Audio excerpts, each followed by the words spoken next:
everybody. Hey, Nines. I was at the game yesterday.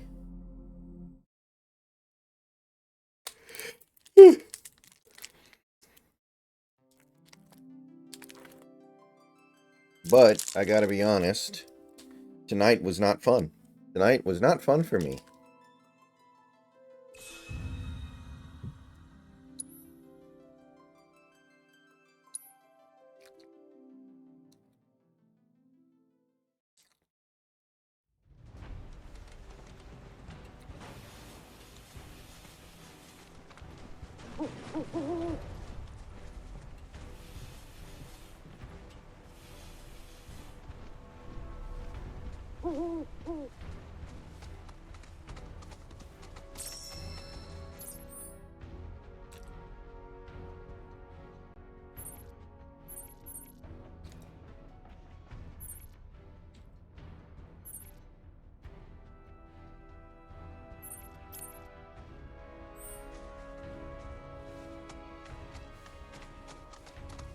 Oh, really? Galen Brown wasn't even that good today, was he?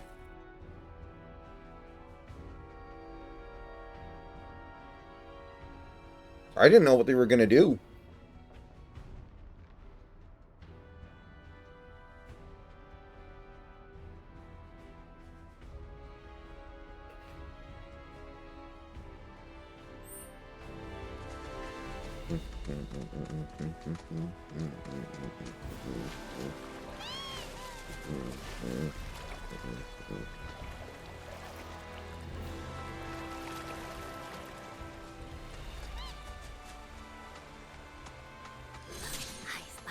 House.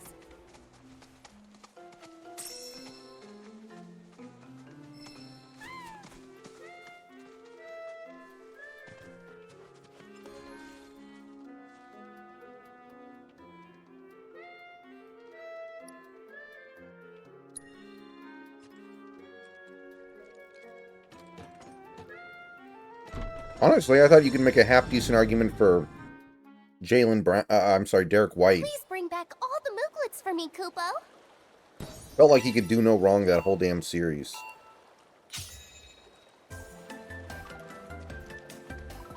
Fucking hate that guy. Really? I can't get over that fucking thing? You're kidding me. Come on.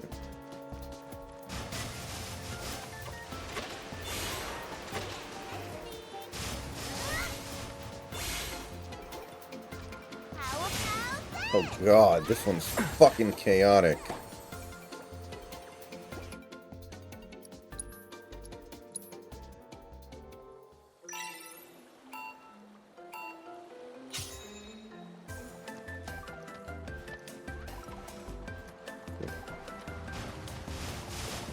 Over here.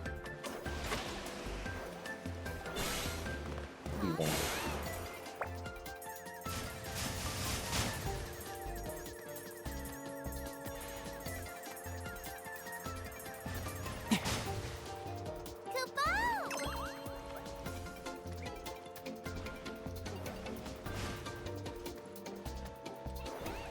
Oh shit.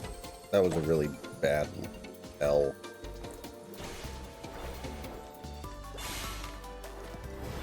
Can't get in there. No way I pulled this off, but I guess I should at least try to learn the patterns a little bit.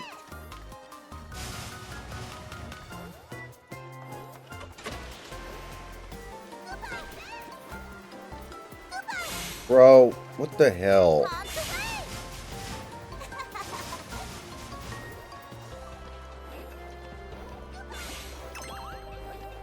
Dude, I'm gonna get 4 of them and the 5th one's gonna get me.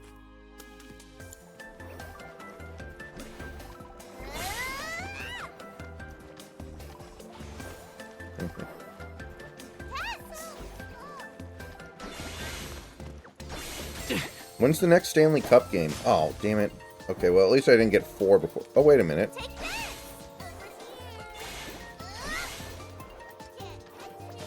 Are you kidding me? Why didn't you... Thank you.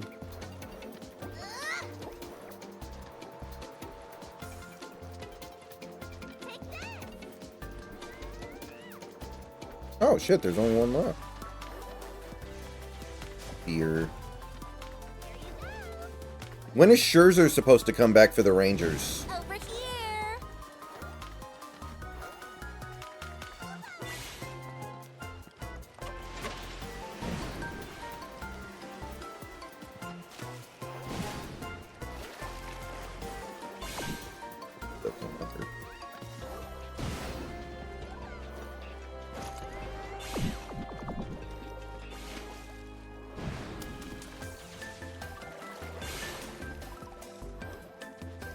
Oh shit.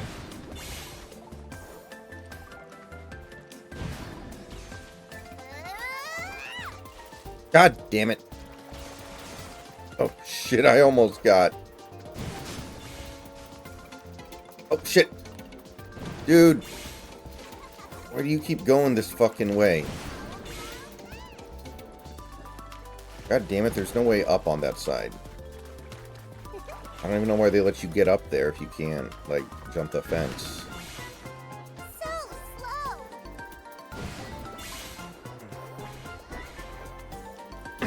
No! He was right there! You're leaving already? Fudge.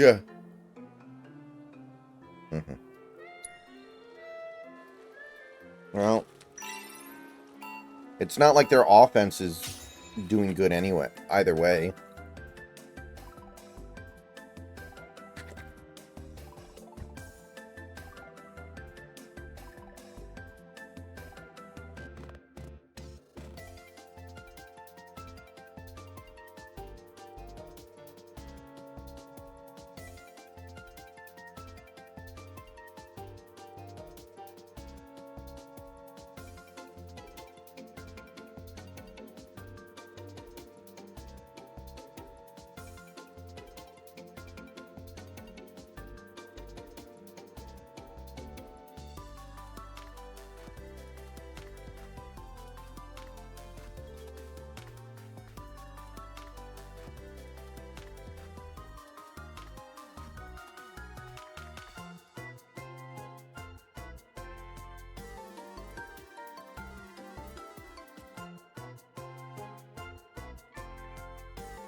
Man.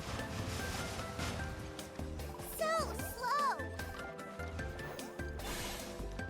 So, I guess the Soto trade really worked out for them. Soto.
What?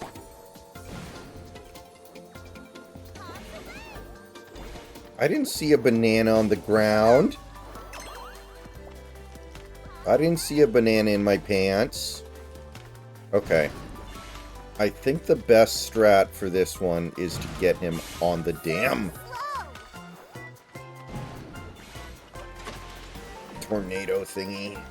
Over here. As hard as that is going to be. God damn it.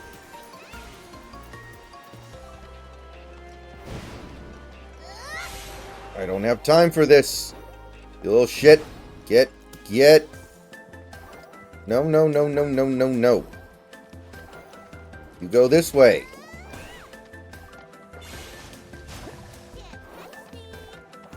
There we go. You're a lifesaver, Snacks Kupo. should be here at some point tonight. I'm not sure exactly when, but I do expect him to be on the call tonight. This emporium is officially open, and it's all thanks to you. There's only one more left to go.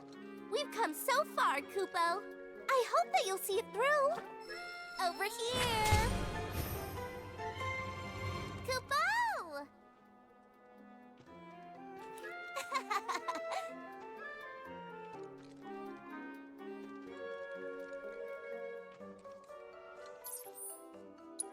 Hmm.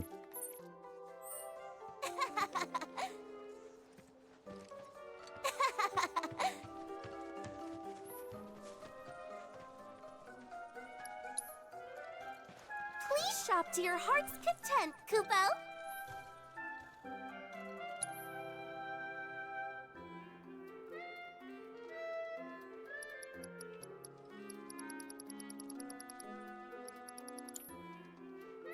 Feel free to drop by any time.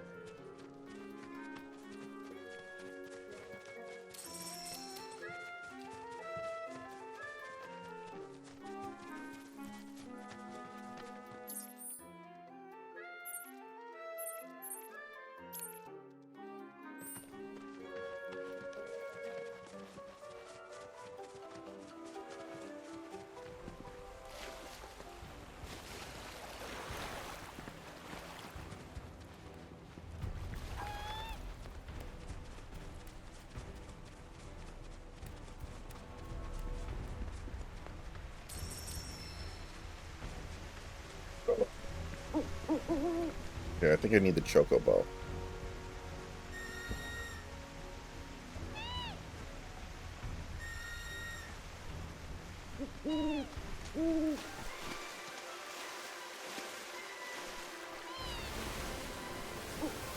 Spring, eh?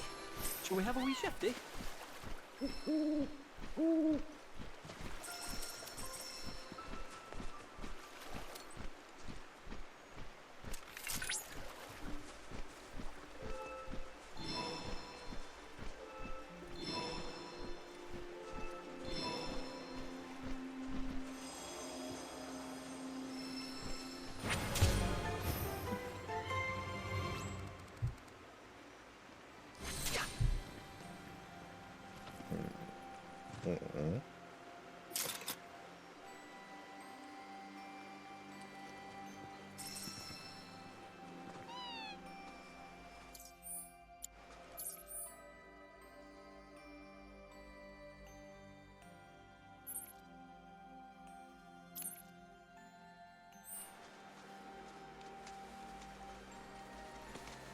Jump down!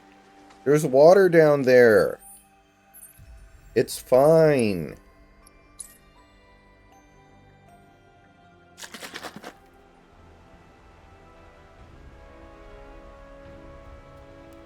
I'm not super hyped on this Guardian series. We've got Miller and Wu going. I know Wu's pitched really well, but he's due for a little bit of regression. And I'm worried about what that lineup could do to us. They could really get down to our bullpen even if they don't score a bunch on us. So I'm not super optimistic about the Guardian series.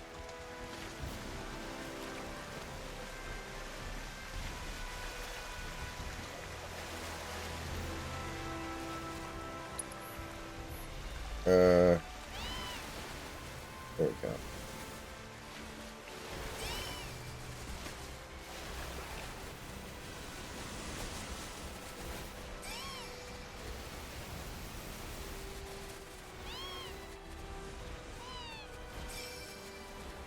Oh, yeah, this must be how you get to all this special shit.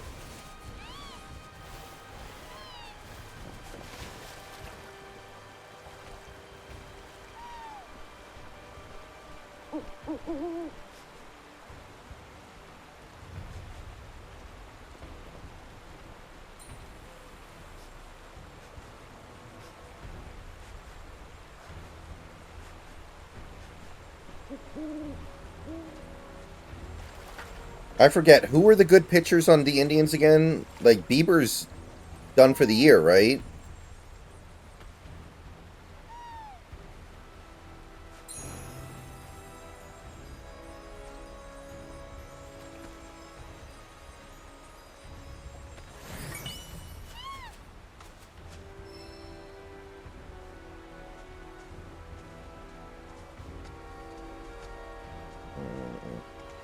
Should have to hold it.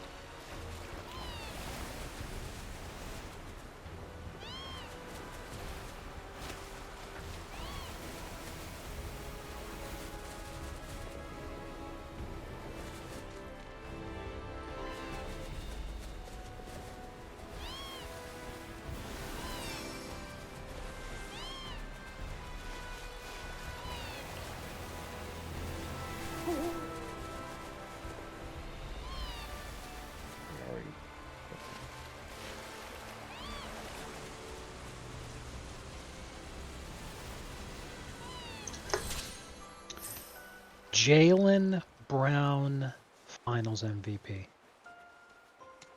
They didn't let it happen. At That least we have that, I guess. It's about the best thing going right now. that is fucking hilarious to me. Now, I agree with you. Obviously, I wanted the Mavs to win, and it would have been the funniest thing in the world if they came back down 3-0 for the first team to ever do that, especially against the Celtics. Would have been hilarious. But Tatum not winning Finals MVP, no Celtics fan can ever again claim that Tatum is actually not just the top 5 player. By analyzing the LifeSpring data, They can't even claim I he's was the able best to player on locate the an team. old Republic transmitter chip. It should be Yeah. on a nearby island. Honestly, Once I they think you discovered could have made a Mako in the half-decent area, argument that, Shinra like, Derek established White could have an gotten it offshore almost. outpost. Oh, but they've long since vacated He could the not island, miss so tonight. I don't know doubt if you'll you run got to watch afoul any of the their game, but forces. No, it was- I literally just got home. yeah, it was pretty infuriating. Like, the Celtics had, like, 2 extended stretches where they could not make a basket, and the door was wide open for Dallas to get back into it. And there was one stretch where they missed, like, 12 or 13 straight shots. There was another sequence where they kept turning the ball over. It's like, man, you know, there's some stuff you could do here. But, it's not going to happen, I guess. Fucking Tim Hardaway Jr. and PJ Washington, man. Just, ugh. You'd think Yeah, one shot would go in by accident at some point. PJ Washington this postseason has been the worst player on the Mavs roster by far. He plays so badly that genuinely the first thing that they got to do is get him out of there. Mhm. Which is funny because in the regular season, if I remember correctly, he was amazing. Yeah. Meanwhile, I'll say this, silver lining, Dante Exum could not miss. That guy is, like, good. I cannot Yeah, believe and how I'm- useful he is. I'm glad things have worked out for Exum, and that he's found a role and a spot and a fit for him. It's good. Mhm. I completely understand where you're coming from, talking about Derek White, because I'm a Heat fan. Derek White routinely kills us, Mhm. and it's definitely one of those situations where it's like this motherfucker should not be able to do what he does, and yet he does. Gotta make a stand. We Come win on. the series in 6 in the ECF last year Keep it up. off of Don't Jimmy's overdo it. extraordinary late game heroics. If Derek White didn't have the incredible Taking over. last second tip in. Yeah, and also Derek White's fucking hideous, too, to look at. He's got, like, Yeah, You're up. and he fucking kills everybody, man. Like he's basically the Celtics version of Chris Miller. Go on. the... Mhm.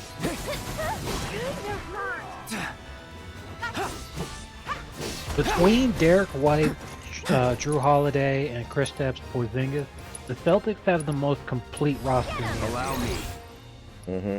They Because finally got a with- team that works well Yeah. together, man.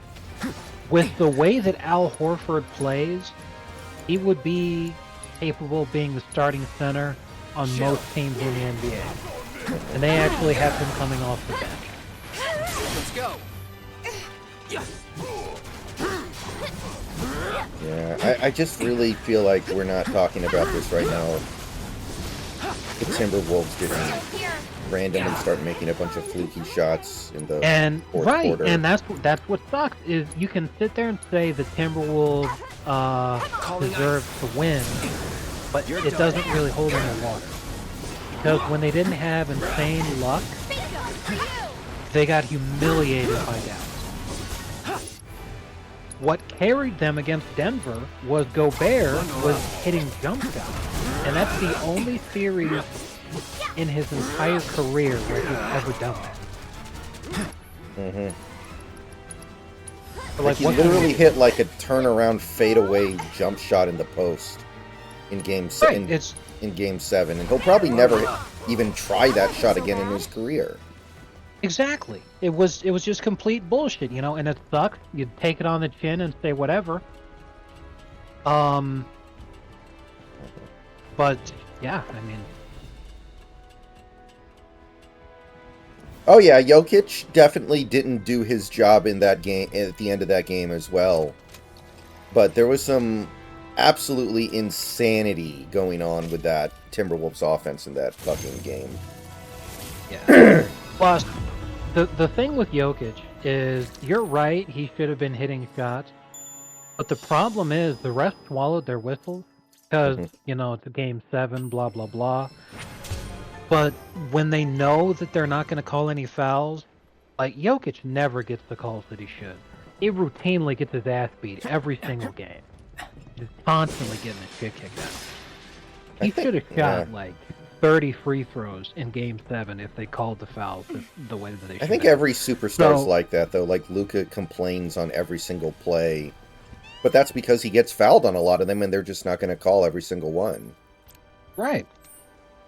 And then there are stars who do get the calls that they really shouldn't. All the time, constantly, like Tatum and Embiid. Those guys should not get as many whistles as they do, and yet they fucking feast and live at the free throw line. And it's because of that. You know, it's total bullshit. But, yeah, you know, so you can sit there and say Jokic didn't make the shots that he should have in Game 7, which is true. But by that point in Game 7, he'd been getting his ass beat for 7 consecutive games. It's absolutely fucking... He just beat the shit out of him. So, like, what can he even do? So, It's on now. Come on. I think we all saw this coming for the last week or so, but still a shitty way for a pretty shitty NBA season to end. I agree. This is the darkest timeline. I'm not happy at all. The only silver lining, like we talked about, is how absurdly hilarious it is that Tatum did not win Finals MVP. And that Al Horford got a ring. I think that is kind of cool. Al Horford with the ring makes me happy. Porzingis with the ring makes me happy because, you know, this is Phil Jackson's final revenge. You know, is he was completely correct when he called Porzingis being a better player than Cat. And I think if the Knicks had the first overall pick, he still would have taken Porzingis, and it still would have been the correct. Pingus. And this season really showed why that is. Cat literally, like, the Timberwolves, in so many of those games, like, they had the lead, and then they choked it away, and Dallas came back. And so many of those games were, like, stupid close. If Cat played decent. Especially as well as Porzingis played in the finals. The Timberwolves would have won that series. Because Cat routinely threw so many of those games away that you had I can't remember if it was game 3 or 4, but the coach legit benched Cat for the last 9 minutes of the game.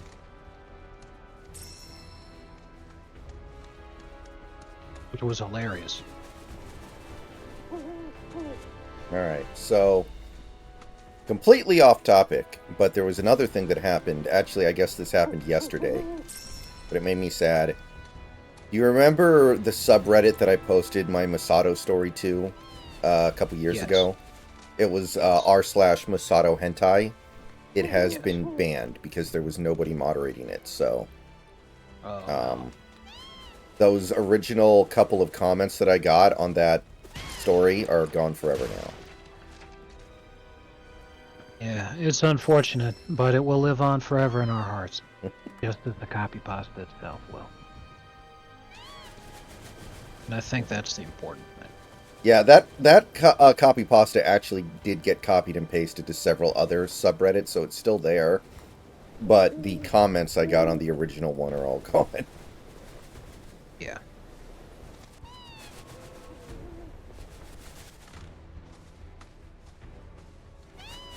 And I'm tired. Look, Me life too, spring. actually.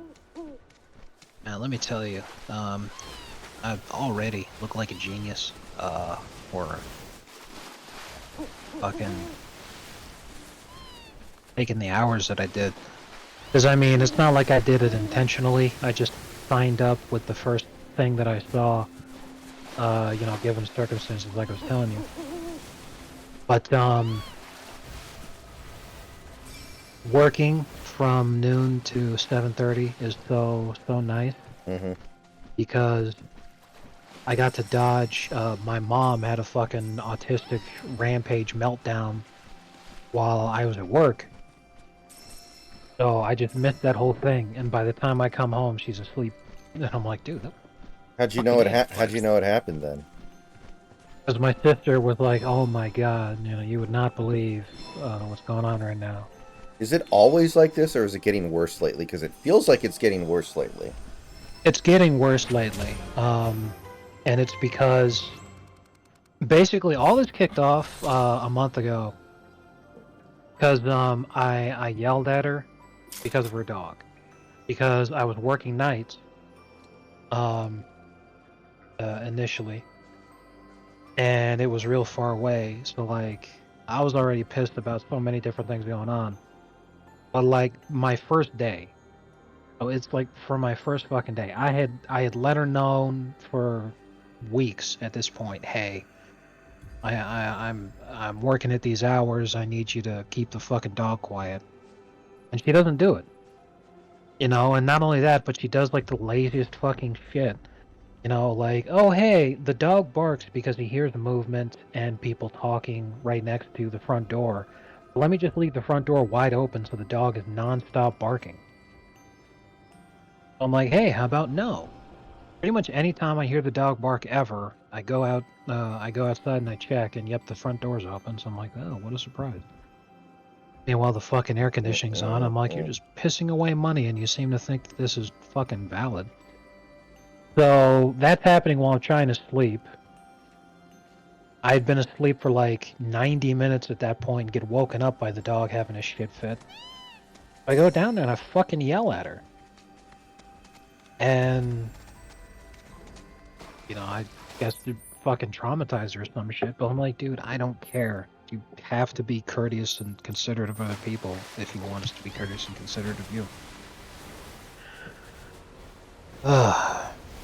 Yeah, she's just a complete fucking cunt. I hate that lady, and I would much rather be living out of a car than fucking dealing with this shit every day.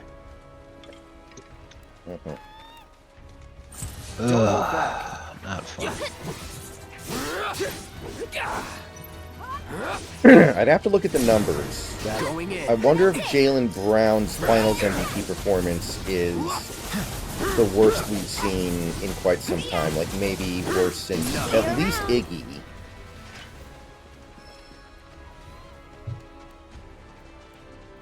I know he averaged about 21 points a game, which is not bad, but it's certainly not anything super over the top. Like, it doesn't compare to like a Curry Finals MVP or a Jokic Finals MVP.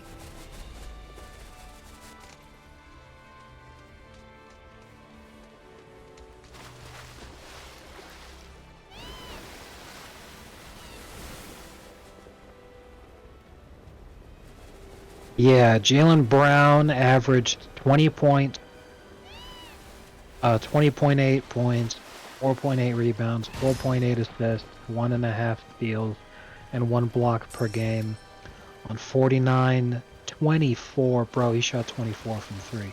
6 for 25 from 3, and he wins Finals MVP. Yeah, that's not good. Like, that's, Wow. Yeah, 49, 24, and 70 shooting, which is brutal. Yeah, Luka, unironically, like, I wouldn't at all be surprised if the voting comes out and Luka was in second place with some shit. Because, yeah, the Mavs got humiliated, but Luka was by far the best player in this series. He averaged 29.5 points, 8 rebounds, 5.8 assists, 2.5 steals a game. But he also shot like shit from 3. 25% for the series. He was 9 for 36. And that's, again, that's why you lose. Like, make your fucking shots, guys. Matter of fact, PJ Washington shot better from 3 than Luka did. That's... And I don't think I saw PJ Washington make a single 3 all series. So that's really special. He really didn't make a lot. Let me see here. 1, 2... 3, 4, 5, 6, 7, 8. There were 8 players on the Mavs and the Celtics that made more threes than PJ Washington did. And he gets plenty of them to shoot. Man. Want me to say something that'll just make you even more unhappy? What? Or should I keep that one to myself? Well, what's up? Now, there's a rumor that Tua's contract extension is going to be the biggest in NFL history. It's going to be bigger than the Trevor Lawrence one. It just went down. I'm not surprised. Like, that doesn't upset me because I've already accepted that was going to happen. Like, because I've been telling people when we have to pay Tua, it's going to be huge. Like, ever since our season ended in humiliating fashion, I've been upset about this because I knew once it comes time for us to have to pay Tua, quarterbacks are too important. Mm-hmm. They're too important in today's league, so the Dolphins had one of two choices. They either trade the guy, blow it all up immediately, and try to win with a quarterback on a rookie deal, or they have to pay him, in which case we're screwed. You knew this was coming because in free agency, we lost so many fucking people. Like, I think we were the team that had the most guys leave in free agency. Right, that sounds right. If we lose that many fucking guys, there's only one reason. Cap is spoken for. But yeah, we knew this was coming. So yeah, it's gonna be if it ends up being the biggest in NFL history and even bigger than the Trevor Lawrence one, like the Trevor Lawrence one is bad in my view. Just because I think that spending that much of your cap on one guy is retarded. You know, if it's not Tom Brady, then you need to like calm the fuck down. But Trevor Lawrence, I feel like he's more worth the money than Tua is. Yeah, I think Tua's probably about as good as Jared Goff. Maybe Goff's a little bit better. I'm not super high on Goff. I think he's in a really good system.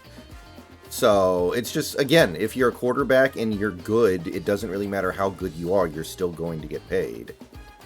Right. That's the damnable thing. Yeah. I knew this was coming. I knew it was going to happen. So, you know, this bounces right off, man. Like, yeah, I've been making jokes about it for weeks. Yeah, Santi, could you ban that spam account, please? If you haven't already. I'm on Restream. It might not show when the guy gets banned or not. I don't need to buy viewers. I'm perfectly fine with my 8 viewers. Also, at most. I didn't send you the video, but I saw, because it was on Twitter, so you might have seen it because a lot of people were posting it. But there was a quote-unquote OnlyFans star. I guess she's a porn star, and because of that, you know, she's got the popular OnlyFans, and she obviously is a prostitute because they all are.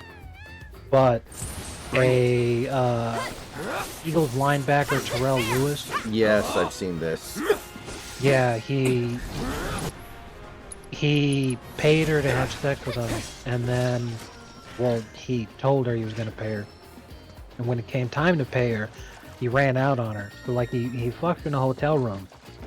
And I guess somebody is there filming the whole thing. Mm-hmm. When he runs out into the hallway, he reacts, like, instantly, realizing what he's gonna do. Completely butt-ass naked. Literally butt-ass naked. He ran him down in the hotel hallway.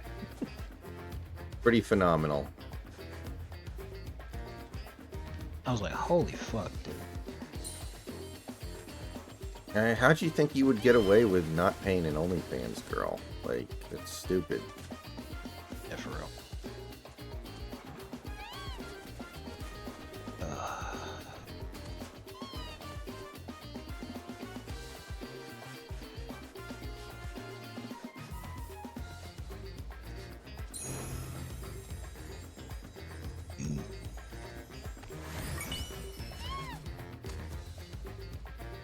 And yes, Big Country does point out that the Marlins continue to be very, very bad, although at this point they are playing for the draft, so maybe that's not even a bad thing.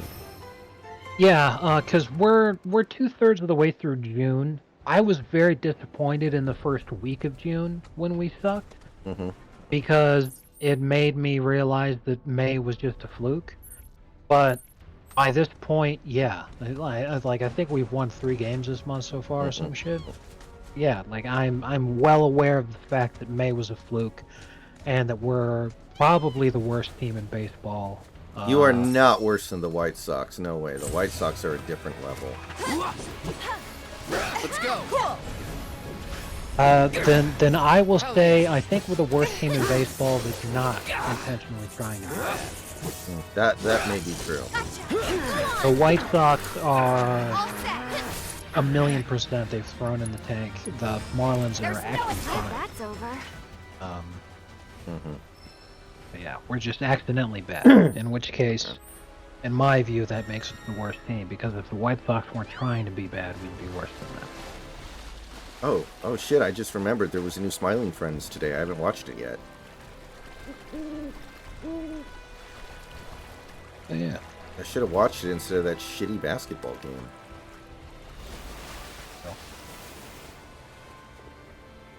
That means Jesus Christ. Be careful, because when you go on Max's website, I guess the faggy new season of Game of Shit came out, the House of the Dragon or whatever. Mm-hmm. Because on the front page, I have to scroll through so much bullshit advertisement for it before I can even get to my fucking list to see Smiling Friends. Good God.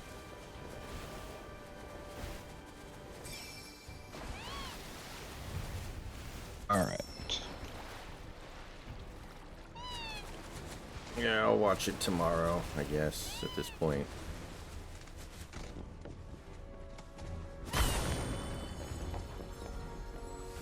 So anyway, what I wanted to do was compare Jaylen Brown's performance to some other questionable Finals MVPs. Mm-hmm.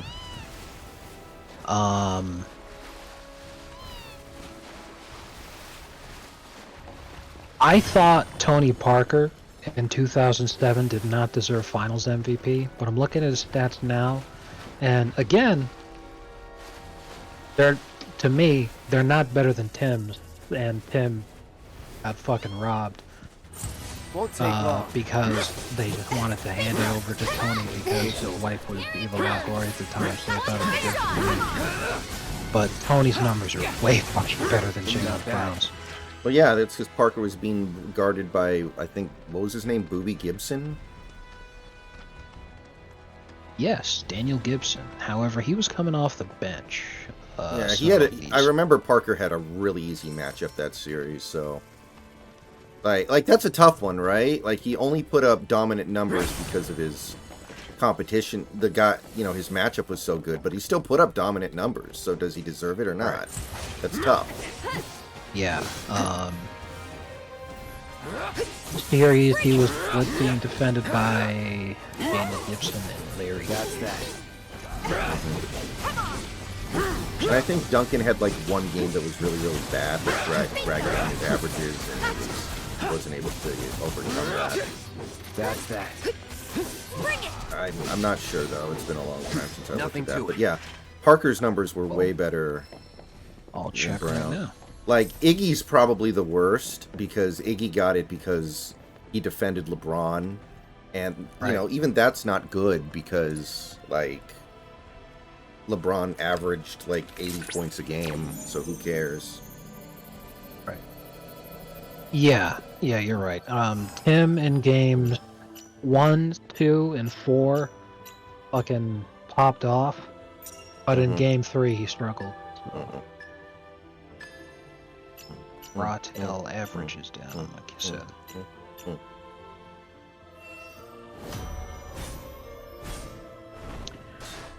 2008, I felt that KG a million fucking percent should have gotten it over Pierce because he was their best player. Pierce only got it because it was his team because he was drafted by the Celtics. But if you look at Pierce stats, Ray Analysis Allen complete. was the I best managed player to in the extract the series necessary data from the crystal. by This stats should allow wise. me to strengthen your materia. So Pierce Yeah. was literally the fucking bronze medal on that goddamn team, and they gave him the Finals MVP because he got drafted by the super team, Black. Yeah. I mean, the thing is, Then, again, the main reason why KG is so valuable is because of his defense in ways that don't show up statistically, so the voters Right. don't notice that. Then, of course, two awful Finals MVP awards in 2012 and 2013 when some punk named LeBron got it. That's embarrassing. No, the true, to compare it to Iggy, Kawhi's first Finals MVP that he got, Mm-hmm. super undeserved because that was the blueprint of if you defend LeBron, then you deserve to be Finals MVP. Yeah. Most of the Spurs starters had dog shit numbers because they barely played, because again, 2014 was the biggest ass kicking in the history of the final.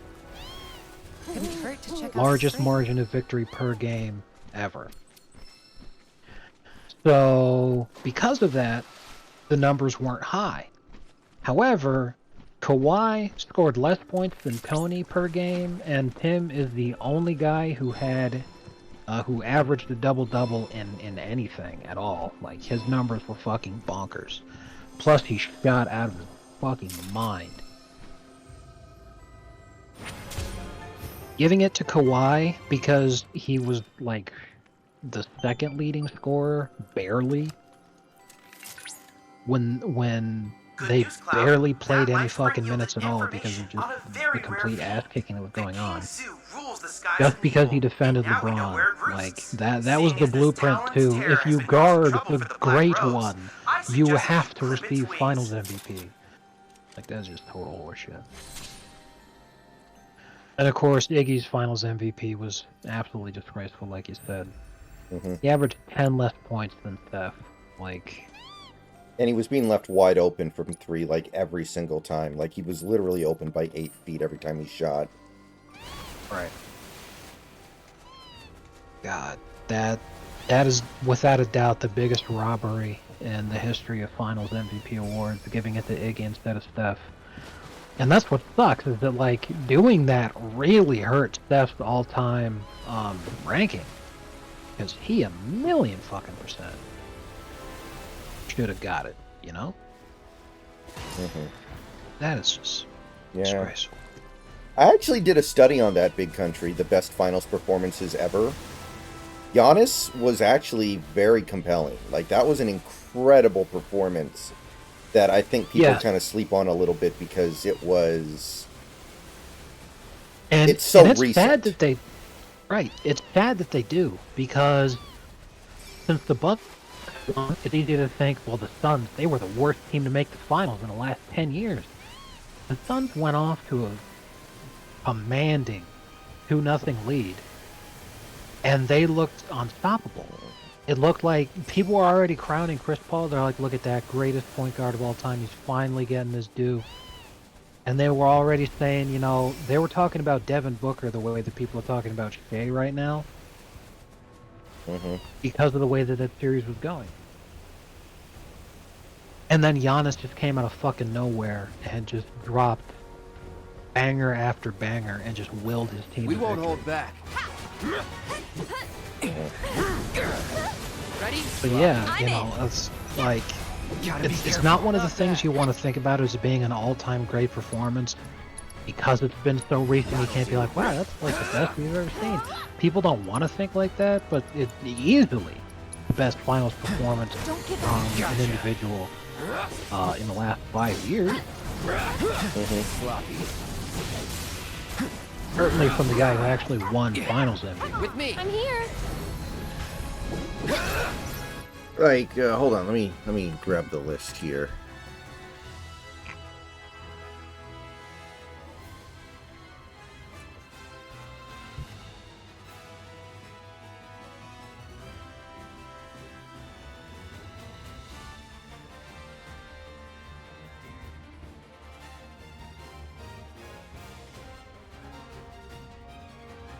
Yeah, let's see here. Giannis averaged 35, 13, and 5 in that series. And On in the closeout 62% game, he shooting. scored 50, I think. Yes. Yeah, he had those amazing fucking per game numbers. Extraordinarily high efficiency. I think this was the highest shooting efficiency you had from a finals MVP since Shaq. Yeah, so when I did the list a while back, I said Giannis was actually number 1. I don't know if that's actually true or not, but statistically, in terms of like raw numbers and performance, I think it is. And then 2000 Shaq against the Pacers was second. And then third was Jordan against the Suns. Fourth was Durant against the Cavs, but I don't know if that becomes like a question of just like the level of competition that he had to play. And then you had Shaq against the Nets, Jordan against the Lakers, Dwayne Wade against the Mavericks, Bill Russell in 1962, Well, and then Jokic last year. Those were the best ones that I could find. right. I understand where you're coming from saying that Durant against the Cavs, but you got to think, you know, I'll take care of you. there are plenty of other guys who, you know, also dominated, and while they may have been going up against like a really good team, this is before they allowed zone defenses and shit. So when you got man defense, Bring it. who the Suns even have guarding? That's Dan it. Majerle or something? I'm not sure. Go on. I think the dude's name was Dan Yes, Majerle. Dan Major was guarding Jordan for most of the series. And No you time know, to Thunder celebrate. Dan's great and everything, but like, is he really Mm-hmm. a defensive juggernaut? And this is back when the rest were almost constantly calling an illegal defense, and they changed the rules around specifically so that you would have domination from isolation players, because that was more exciting for the viewer. So Jordan was popping off, Drexler was popping off, like a lot of guys were going that shit because the rules were set up to make them be capable of going off in situations like that. So, yeah, Jordan balling out on the Suns. To me, like, obviously Jordan is an impressive player. Obviously Jordan had an impressive performance. But to me, that's not more impressive than Durant clowning the Cavaliers, because he basically just got to feast on Dan Major the whole time. who isn't awful, but like, come on. But like in '02, the Nets threw fucking Todd McCulloch at Shaq. Like that's not fair either. But if you look at Shaq's just raw performance, it's inhuman. Right. So it goes back to the ironically, the something that makes Durant look stupid. When people are saying, Durant, why don't you have 70-point games like those other guys? And he says, well, people play defense on me. It's like they play defense on everybody. If it was that fucking easy to score 70 points, wouldn't everybody do it? Not to compare swords, but his might trump yours. Yeah, that's my whole point. Is it's like, yes, Durant only had to play the Cavaliers, but like fucking everybody had to play the Cavaliers, and nobody did half as well as he did. That was my point. All right. But I think Giannis is right up there in the all-time pantheon, because in that also in that game 6, the closeout game, I think he made 19 of 21 free throws. Like that's his one weakness as a player, and for that one game, the most important game of his life, he just made all of his free throws. I'm checking right now. Yes, he was 17 for 19 from the foul line. He had 50 points, 14 rebounds, 5 blocks. Yeah, and he had the block on the alley-oop that basically won the game. Now, he wasn't perfect because he had 6 turnovers compared to 2 assists. Mm-hmm. But you don't pay any attention to that because they, like you said, he had the game-winning play defensively. He played amazing defense regardless. He fucking dropped 50 points. Like, what more do you need from the guy? If he has 6 turnovers, who the fuck cares? Mm-hmm. Actually, Big Country, if you're talking about Magic as a rookie, the thing that everyone forgets is that Kareem had a better series than Magic and was clearly the favorite to win Finals MVP. And then Magic just kind of stole it because he had such a great Game 6, which maybe that's fair, but Kareem was remarkable that series, and you could have made the argument that even though Kareem missed the final game, he still could have gotten it. And it just was a narrative thing where Magic was like, oh my god, he played so good in the closeout game, so we got to give it to him. But yeah, if I remember right, Kareem misses that last game, so then they actually have Magic play center. Right. And then they win, so everyone's, oh my god, it's clearly Magic. And it's like, are you fucking stupid? Like, really? I think Kareem may have played better than Magic in that series, even though he missed the last game. I could be wrong. But it was an interesting argument, at least. Oh yeah, it's not even close. Holy shit. Listen to this.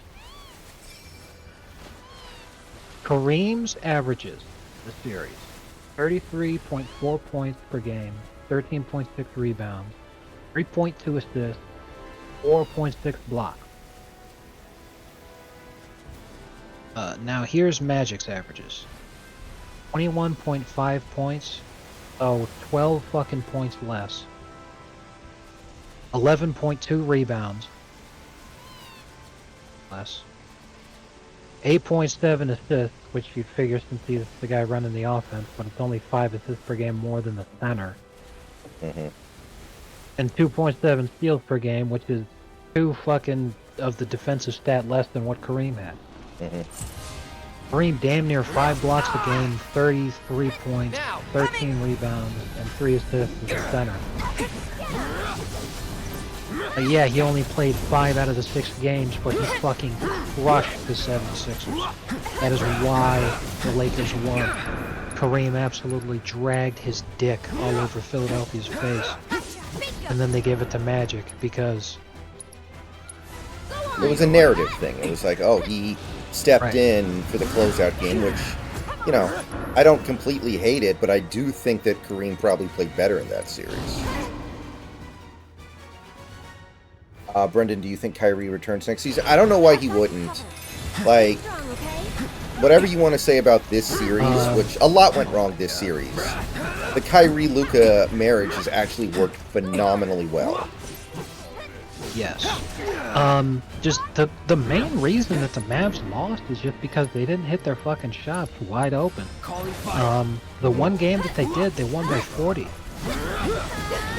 You know, it just comes down to execution. It has nothing to do with fit because Dallas was dominating their whole way to the finals. Once they got to the finals, they didn't get shut down defensively. They were just missing wide open shots. The one game that they didn't, they won by 40. If Dallas makes their fucking wide open shots, like defensive scheme, be damned. If they just make wide open shots, they win. There's so many of these games that are extremely close. And the one game where they actually hit their open shots, and Luke and Kyrie didn't even play well in Game 4. Yeah. And they won by 40. You're done. Going all out. So Dallas doesn't need to do anything other than just hope and pray that if they manage to get back here, they don't hit their Any pants. last words?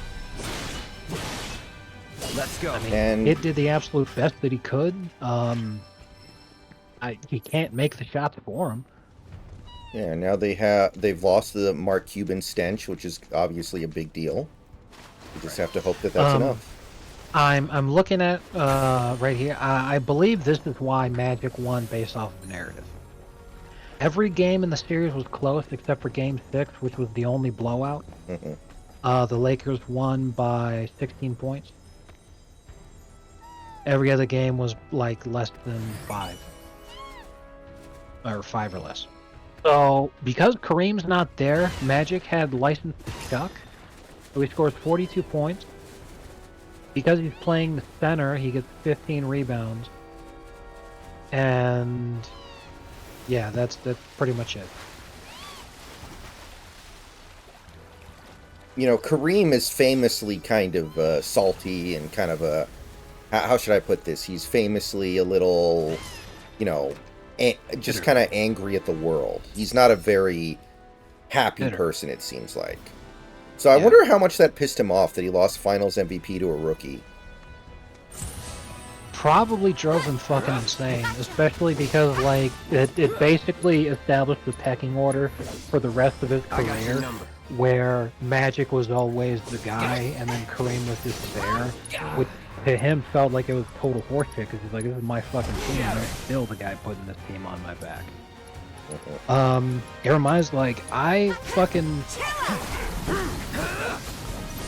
still remember, I went to a Dodger game, and, like, I think it was 2015, I went to a Dodgers game, and this is at the time when Magic is, like, I forget if he was a part owner or if he was, like, an executive or something, but Magic was a big deal with the Dodgers. It's something to do with running the team. And because of that, Magic goes to every game. And Kareem was there, and I saw him, and, like, I took pictures, I was like, holy shit, this is awesome. And I was, like, the only guy that knows it. Because I'm the basketball fan, and everybody else is watching the game. I mean, you'd think even a normal person would see some 7'3" alien-looking dude who looks like an alien and be like, holy shit. Well, another thing is that, like, they were really close to the dugout, and they're sitting in front, obviously. I had excellent fucking seats. I was right behind the home plate, maybe 13 or 14 rows up. I had excellent fucking seats. So, the vast majority of people in the stadium wouldn't even been able to see Kareem when he came out and then sat down. Because from when he sat down, like, about 20 minutes went by when nothing happened. So, I'm watching them because the Dodgers were losing by 7 runs really early on in the game. They were playing the Reds. They kicked the shit out of them. It was funny. So a lot of fans were salty and booing, but, like, I'm not a Dodgers fan. I didn't hate the Dodgers back then, but I didn't care. You know, I was just excited to be there. So I was paying attention to what was way more interesting to me. So Magic starts, like, getting really animated. And because he's animated, the camera turns to him, so then the big screen in the stadium Goes Magic. And right next to him is Kareem. So Magic starts pointing at Kareem like he wants the camera to focus on Kareem. So then they do, and they zoom in on Kareem. And then you hear over the PA, they're like, "Let's give a big hand to Los Angeles Lakers superstar, Hall of Famer Kareem Abdul-Jabbar." Thanks to you, Cloud, And like he I was was able to mortified, successfully and he extract got up data and on left, the and he deity. didn't come back. And that's the whole point of the story: is that Kareem hates being in public and hates being acknowledged. Wonder how much they had to pay him to come out and congratulate LeBron on breaking his record. Oh my god, that must have been like fucking pulling teeth.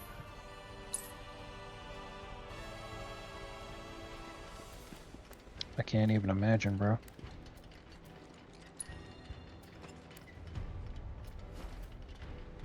I wonder if it just, like, it hurts being that tall, that big of a person. And that's More why than you're just likely. pissed off all the time. But then again, like, somebody like Wilt seemed genuinely pretty happy. He seemed pretty content with his life.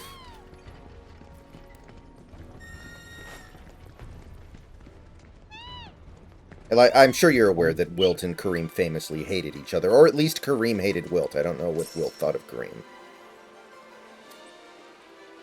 Wilt was 63 when he died. And Kareem is 77. So maybe it's just got something to do with the more advanced age. Makes it hurt more, I don't know. But I mean, fuck, how tall was Bill Walton? He was 6'11", so like, maybe it's got something to do with Bill Walton famously being a major pothead, but if Kareem being super into yoga and all that shit, I'm sure Kareem's smoked weed at least a couple of times in his life. I think he's just a bitter fucking person.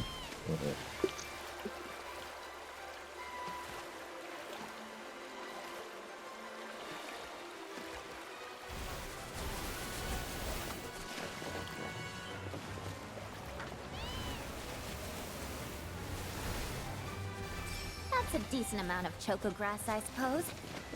Well, what do you think? Should we take it back to the sage?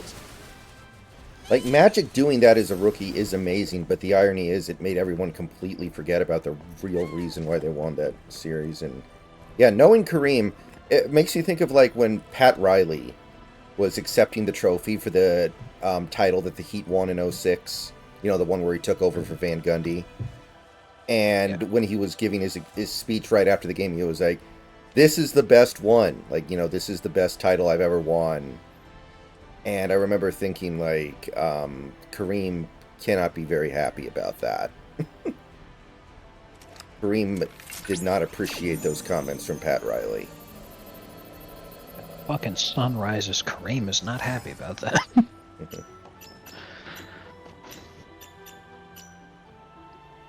I guess you always just say the last one you won is the best one.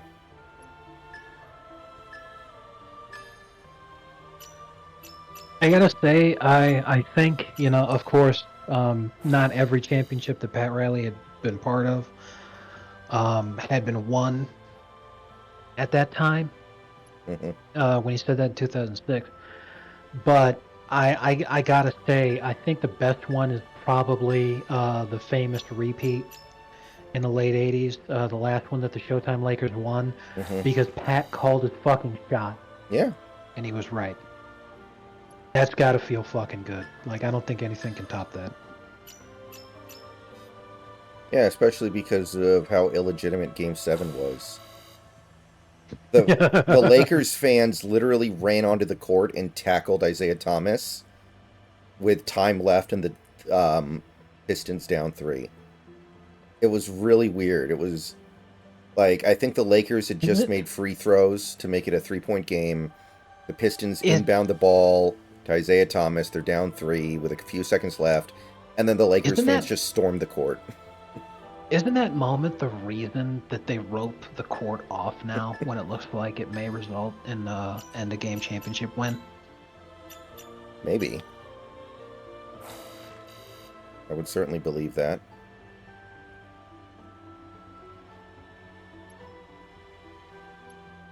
Pretty funny, though.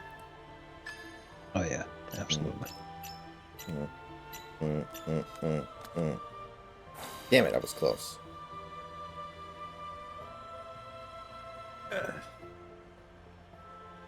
But yeah, list of NBA Finals MVP. So Jaylen Brown definitely joins the list with guys like Tony Parker and Andre Iguodala. I mean, I know Tony Parker's a Hall of Famer, but he's not really that kind of a player. There's also like Billups, who was the leader of I was that just team. about to mention Billups because, like, he was definitely vital to the team's win, but there's no shot you can like.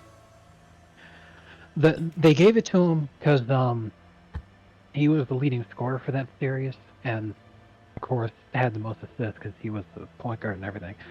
But that's what makes that Iggy Finals MVP so fucking shitty. Because the rationale behind it is not that he played the best. It's not that he contributed the most. It's that he defended the most dominant player on the court, and his amazing defense is what led to the team winning. Because if you use that logic for every ring throughout history, Ben Wallace should have been unanimous. Mm-hmm. You could have even given it to Tayshaun Prince for his defense on Kobe. You could have given it to fucking... You could have given it to Sheed because he also played great defense on Shaq in addition to being a really big part of the offense. Because like Ben Wallace wasn't a scorer. Sheed absolutely was. Plus he did plenty of defending Shaq. Mm-hmm. And that's what kills me. Is it like you gotta be fucking kidding. Like, why didn't Drew Holiday win fucking Finals MVP? Because he scored a ton. Plus, he also defended Luka, who was the best player on the court. You could have made an argument for that. I'm not even kidding.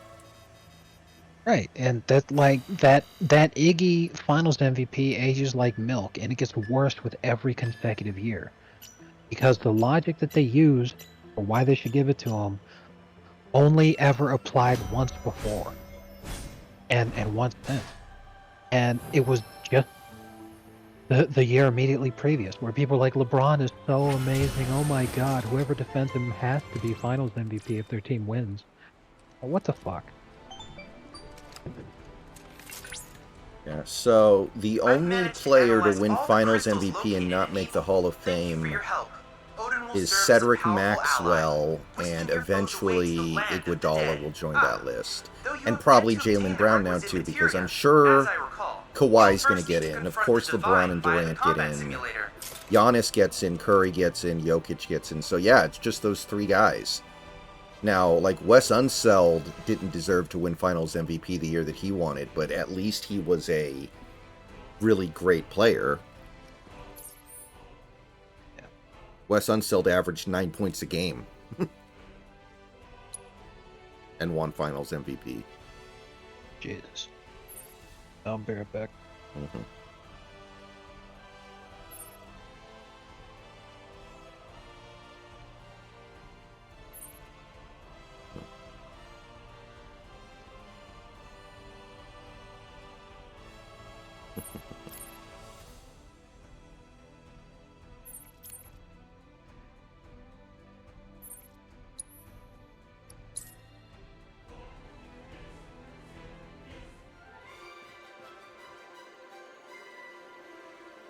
Dennis Johnson only got in the Hall of Fame after he died, which was really stupid.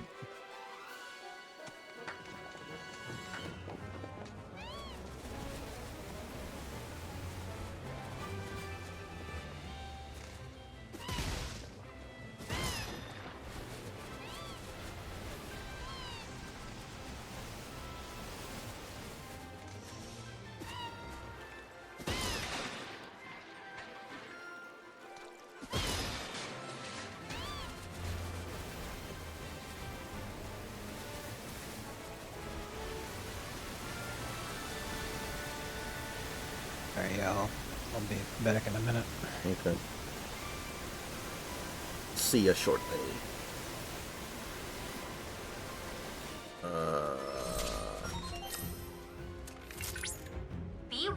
Cloud. You have entered the King Zoo's domain. This is a highly dangerous feat.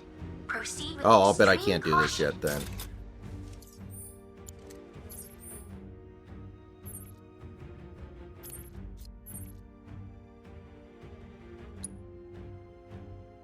Yeah, level 43. Yeah, there ain't no fucking way. I probably can't do either of these. I'm under leveled. It'd be one thing if I was like... Okay.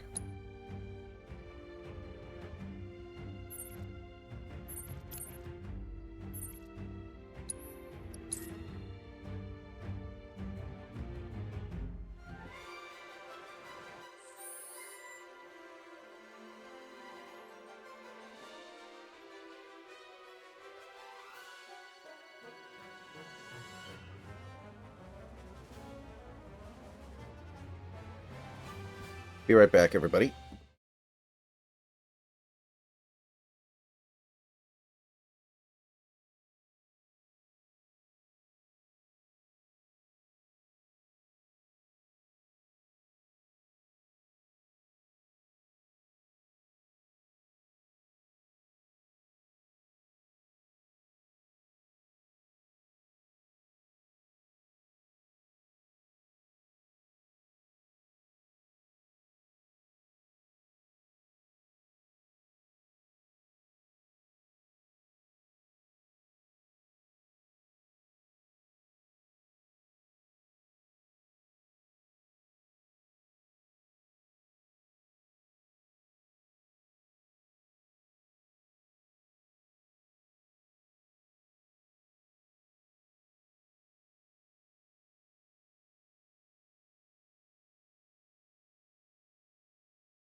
All right. We are back.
Hey, Austin.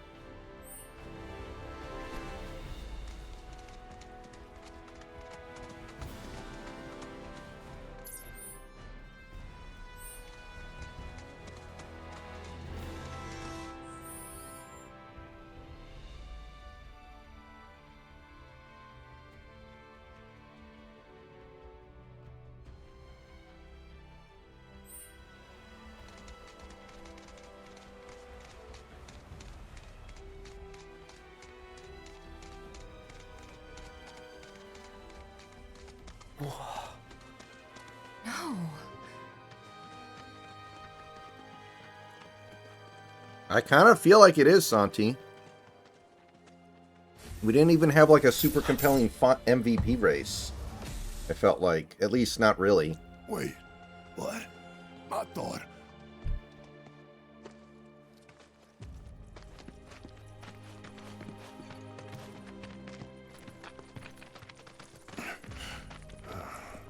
Oh, Santi, have you seen the new Smiling Friends yet? I have not watched it yet.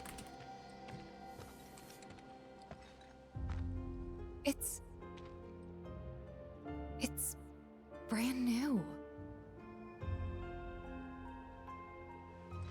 I just DM'd you something, Santi. They rebuilt the whole village. Don't scare me like that. Thought Cloud might have lost it again. I mean, I thought he got us lost, because it looks different. So, who do you think rebuilt it? Shinra. Never mind all that. We've got a terminal to find.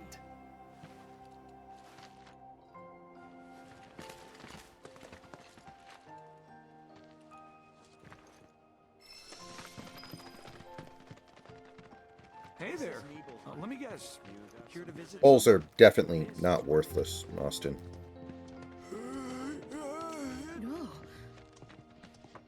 They just need to be filtered properly, and some people do that and some people don't.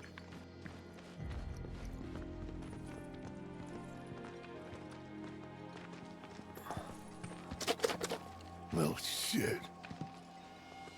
A lot of robes out here. Yeah. And look. Locals.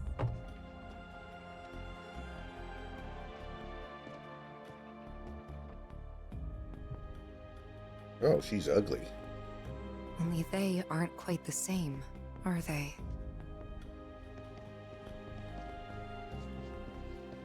Hello there. Can I help you? Greetings, good sir. I am a proud employee of Shinra Resorts. And since I was nearby, I thought I might pop in and check something on the company database. And your companions? Oh, them? They're... I used to live here until, you know.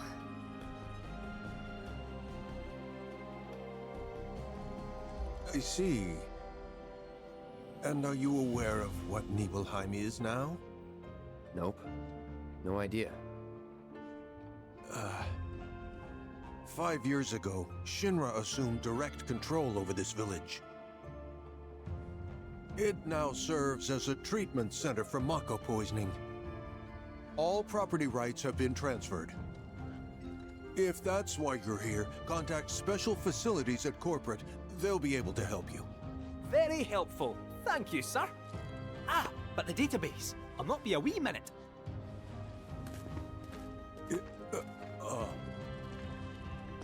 I'm sure you're eager to see your hometown, but please, don't stay too long.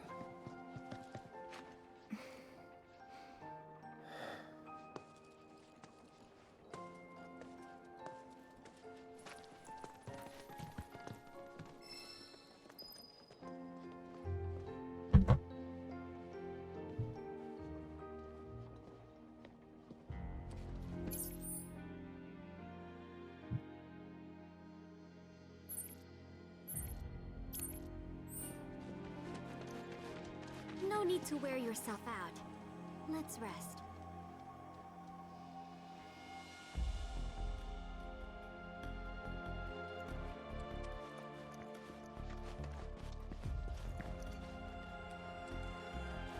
Romney was not ever up by 4 on election day in 2012. There were times where Gallup had him leading by a pretty decent chunk of the popular vote leading up to the actual election, but on election day, Gallup had things pretty even.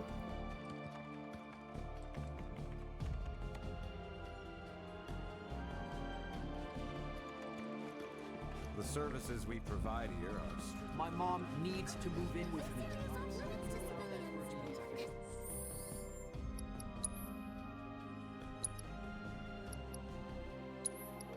There were times where Romney was leading significantly, but it was months before the actual election. You don't happen to be a card player, do you? It's no use. Okay, I have a feeling this guy is going to be a huge pain in the ass. Play Queen's Blood because you're just like me. I won't tell if you won't, comrade. The name's Turner, the top truant. I say screw working. I'm all about playing hooky. You'd be hard-pressed to find anyone who's better at it than me. I don't give a damn about demotions. Prepare yourself.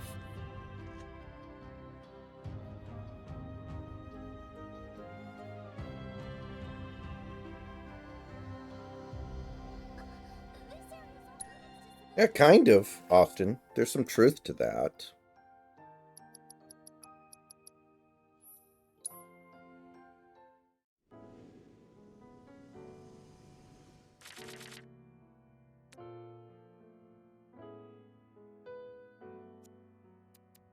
I am gonna mulligan that.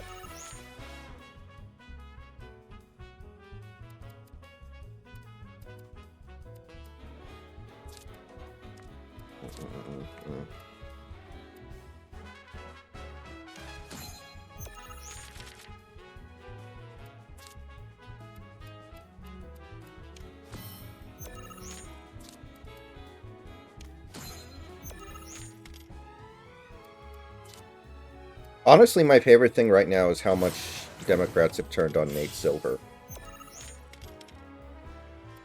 Like, the degree to which they hate him now is pretty hysterical.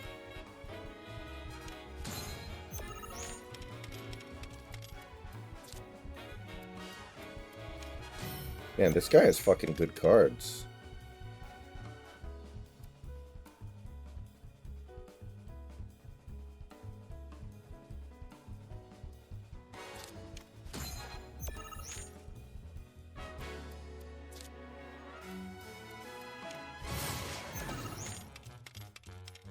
Yo, what is he cooking up here, man?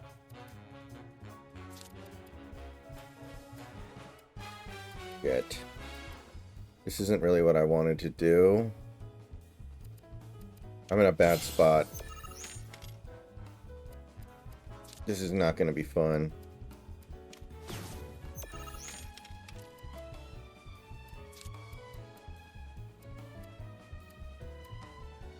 Oh, this might actually be okay.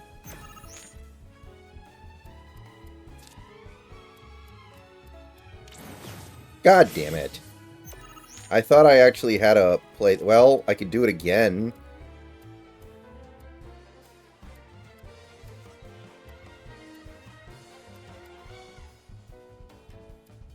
Yeah, I think the play is just to do it again and hope he can't redo what he just did.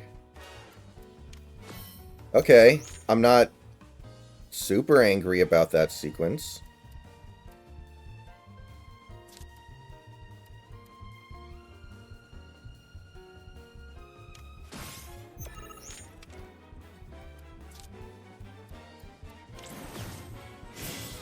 Okay, I'm not happy about that. That was not okay.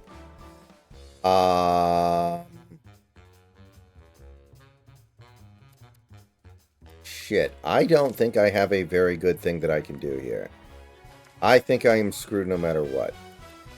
So I'm just gonna hope for the best and hope that he can't play anything at the top there. No, he totally can't. Yeah. Yeah, I'm already done. I'm already done. Restart. Restart.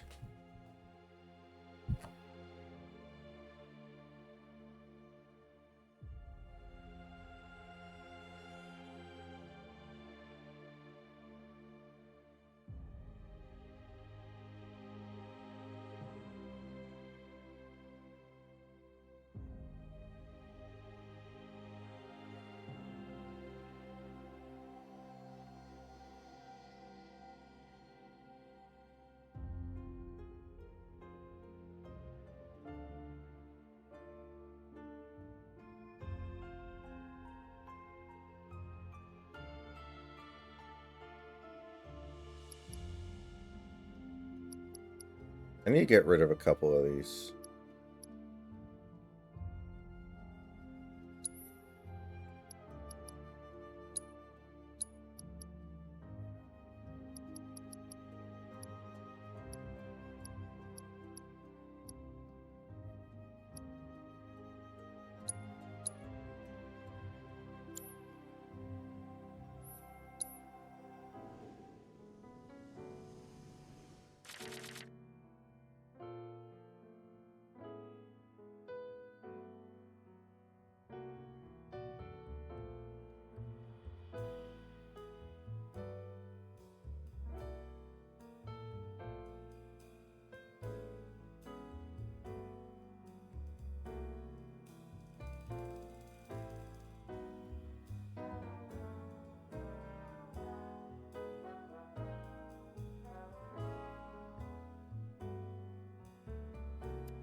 Oh, shit. Okay, well, hopefully they come back up eventually. Alright, this is not bad.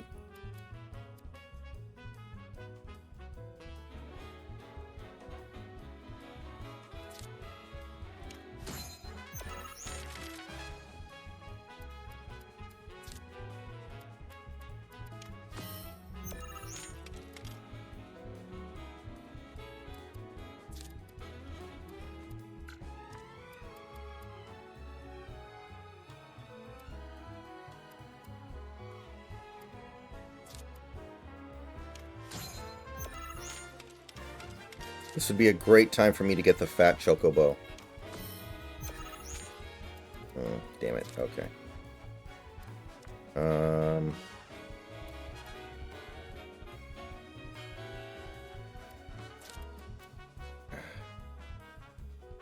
Not a good play.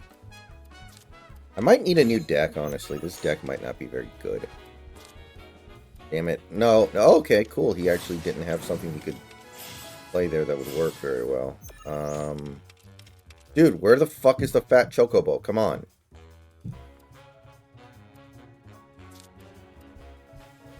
Okay, this might be really bad if he has something he can play there that's good, but I'm gonna keep trying to take territory. I don't know, Austin. I mean, Romney's immigration policies are good. Like, I think that he would have put an end to a lot of that stuff.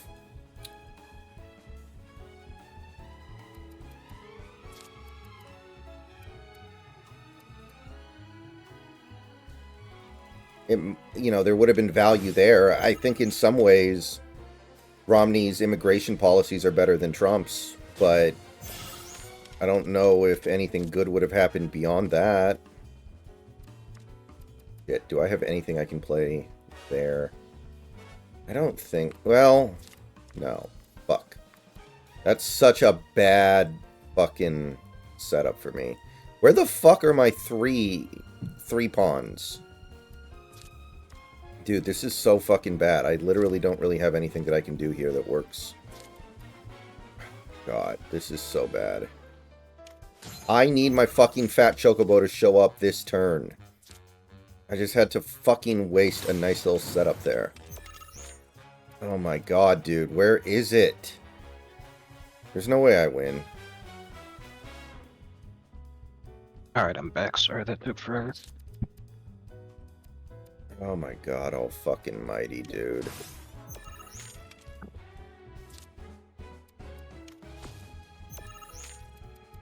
Dude, where the hell are my 3 pawns? They're all fucking buried at the bottom of the fucking deck, I guess.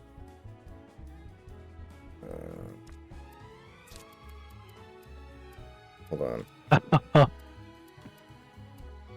Oh man, this is good. You're talking about the thing I sent you, right? Yeah.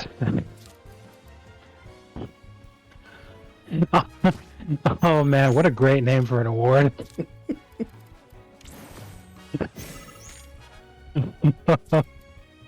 You know, J.R. Smith was the inaugural winner.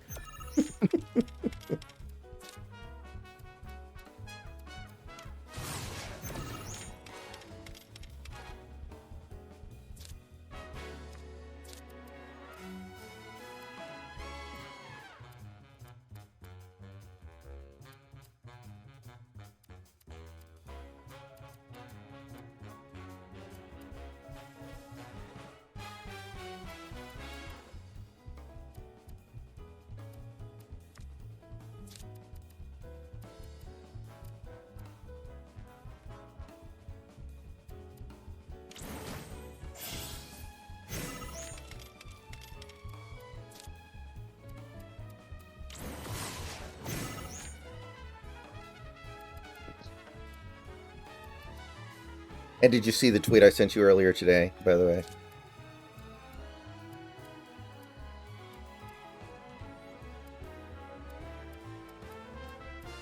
Looking at it now. That's pretty good.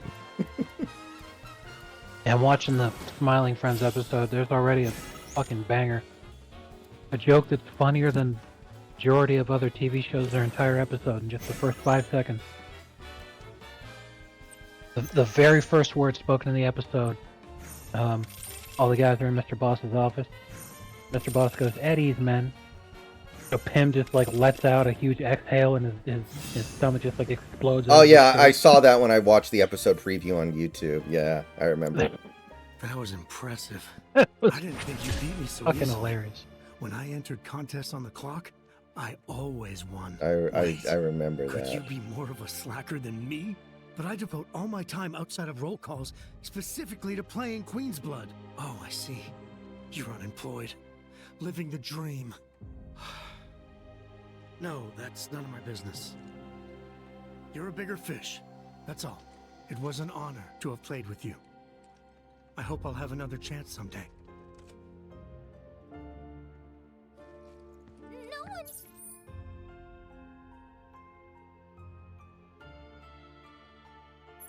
You're but a Shinra employees. Then can I at least get... Unfortunately, we're not in a position to assist travelers.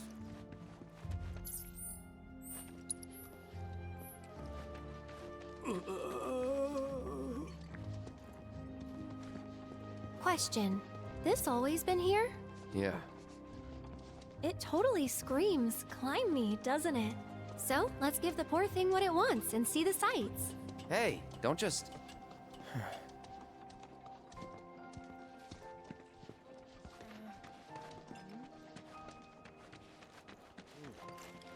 So...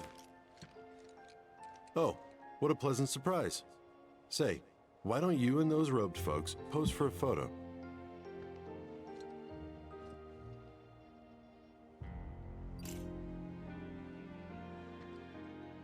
It turns out that Shinra's in charge of the treatment facilities here. Getting permission to take pictures was not easy.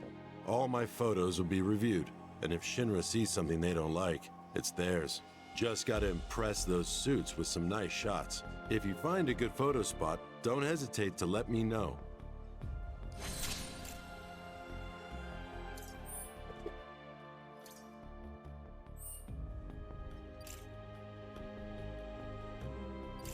So that's Mount Nebel. It cuts slowly now. I feel so bad for this. All we do is beg. Could you imagine Adam Silver going up and saying, "And we've also established a second NBA Finals award given to somebody who made key contributions all his own."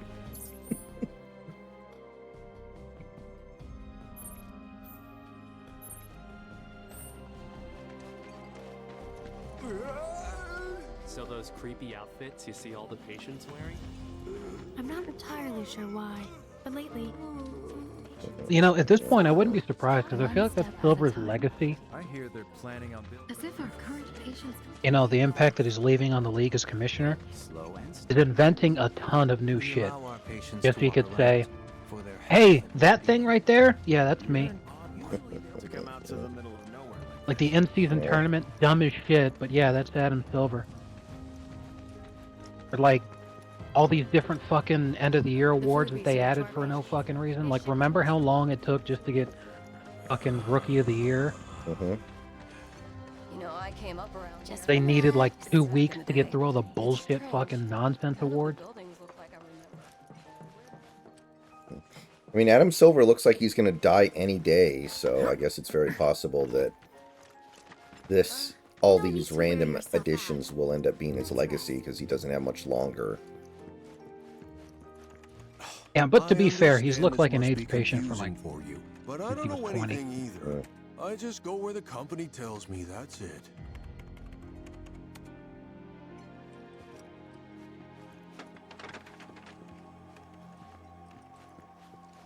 The services we provide here are strictly for the benefit of our residents.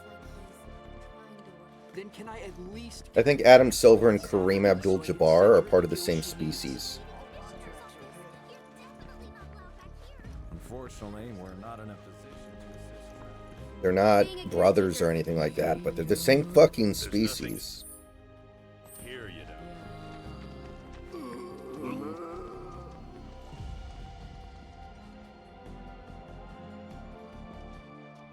Fine. If you're that desperate to buy something.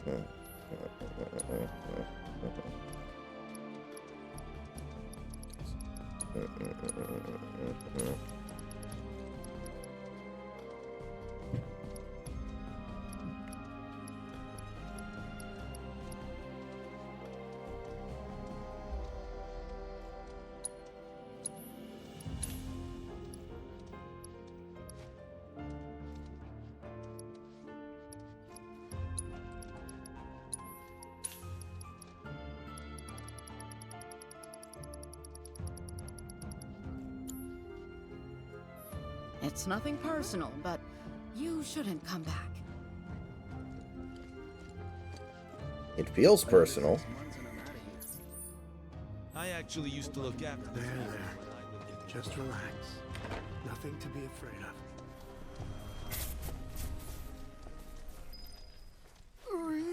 They're everywhere you look. You don't really think that all these guys decided to get up and shuffle over here of their own accord, do you?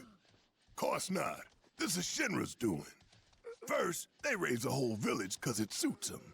Then they build a fake one right on top of it. We can't let those corporate bastards keep getting away with this shit. We gotta do something, right?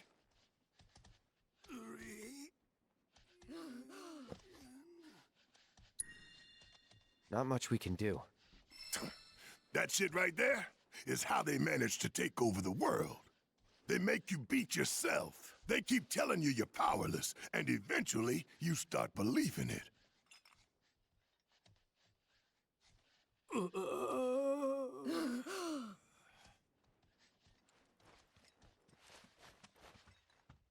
Welcome. Would you like a room?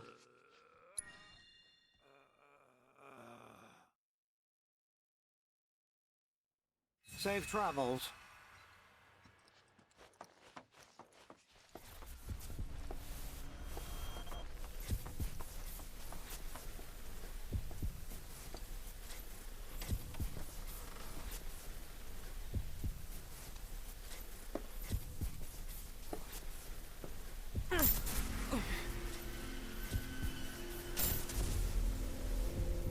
So, any friends here you want to see?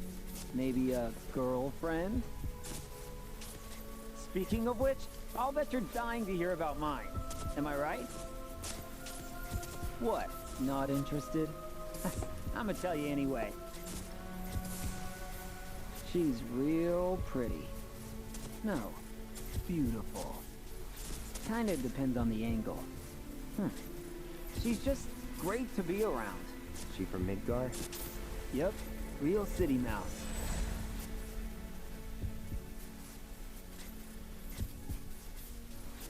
Zack. Zack Fair. From Gungaga. Head over heels for Aerith. We fought together as soldiers.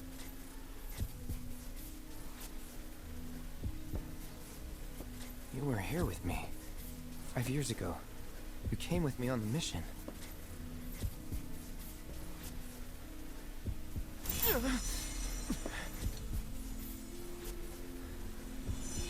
It's not been a good year for sports, boys. Taylor Swift wins the Super Bowl. Celtics win the NBA Finals.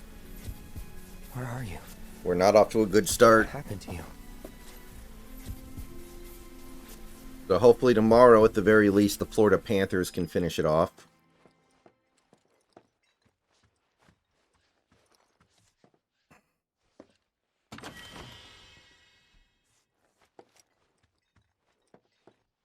Yeah, I'm not going to be surprised at all when Panthers become only the second team to give up a 3-0 lead in the Stanley Cup. I already know what's going to happen. These boys are lucky they got us looking out for them. If Shinra tries Realistically, anything, I'll it make seems sure to they don't me succeed. that the NBA and NHL are using the exact same script. So I expect the Panthers to win tomorrow emphatically. And both finals will have basically been exactly the same. Which seems lazy, but... Yeah, I sure hope so. They got the same Jew writing both scripts. That's the problem. Mm-hmm.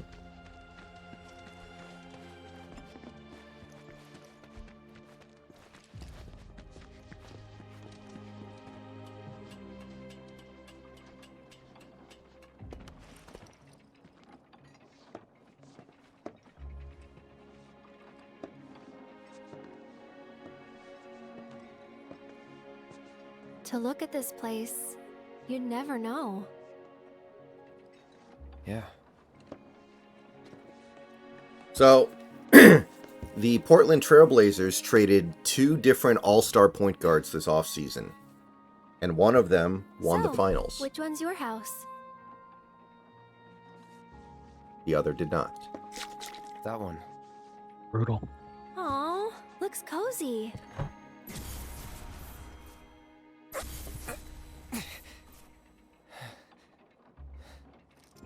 I'm sorry. I shouldn't have said that. And Dame Lillard don't is worry sitting about at home on a mansion right now on his It's all new PlayStation, to you. annoyed by how cold it is. That building right there is the inn. Where I stayed 5 years ago. Yeah, I bet he's probably got the jacking it to town hall. Waluigi hentai. The general I'd say he store. could be having sex with his wife, but he doesn't have a wife right now, does he? And that there?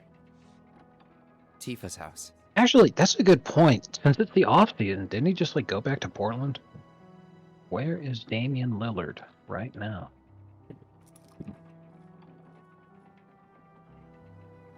If I were an NBA player, I would So not let me guess. have my This permanent is where you residence kept a be in lookout. Portland. Under any circumstance. Come on, you never came up here hoping she'd wave? According to Santi, he was at Costco in the Portland area earlier today. Which is really fucking weird. That Santi knows that? It's like he's stalking him or something? Probably. What's up with that? No, it's like probably, something I do. probably just like every If I single was in news your network in the shoes, entire state of I would've Oregon been is up just here all the wall-to-wall time. coverage of Damian Lillard's current whereabouts. No, but that makes sense because like that was the reason he sucked I'm so gonna much head in down. Milwaukee is because he didn't Think I'm want good where I am. I'll see you later. to do anything other than just focus on how miserable he was because his whole family still lives in Portland. He wasn't going to move him out to Milwaukee because he only just wanted to be there for the work.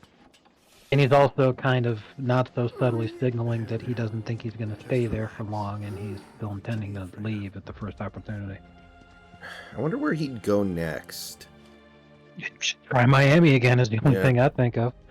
But Would they want him after what happened last year? Clearly can't take a secondary role unless they plan on letting him run the offense and then they let Jimmy just like play defense. I think they still want him, but the question is, can they get him? I think the answer is no, because like there's no Milwaukee. First of all, it'd make the Bucks look like absolute shit if they give like trading Lillard for Drew is the right play. But just how does it look when Drew just wins the championship and then you get rid of Dame because he's not working out? It looked terrible.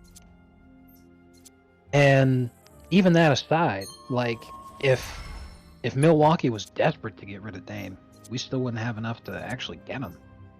No, we don't have assets that people want. You could probably like build a package around JJJ. I know you wouldn't want to give him up, but there are things you could do if you really wanted him now. I suspect it wouldn't be worth it because he's another year older now, and you're already starting to see some of the stuff with him that has to make you a little concerned. Right.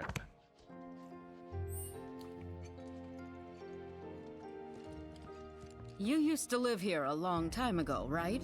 We'd appreciate it if you didn't cause us Majority of any trouble. NBA players live in Los Angeles during the offseason. Yeah, that's kind of what I would figure. I'd be surprised if Dame actually just lived in Portland during the off season, especially because he got divorced. He doesn't even have a wife right now.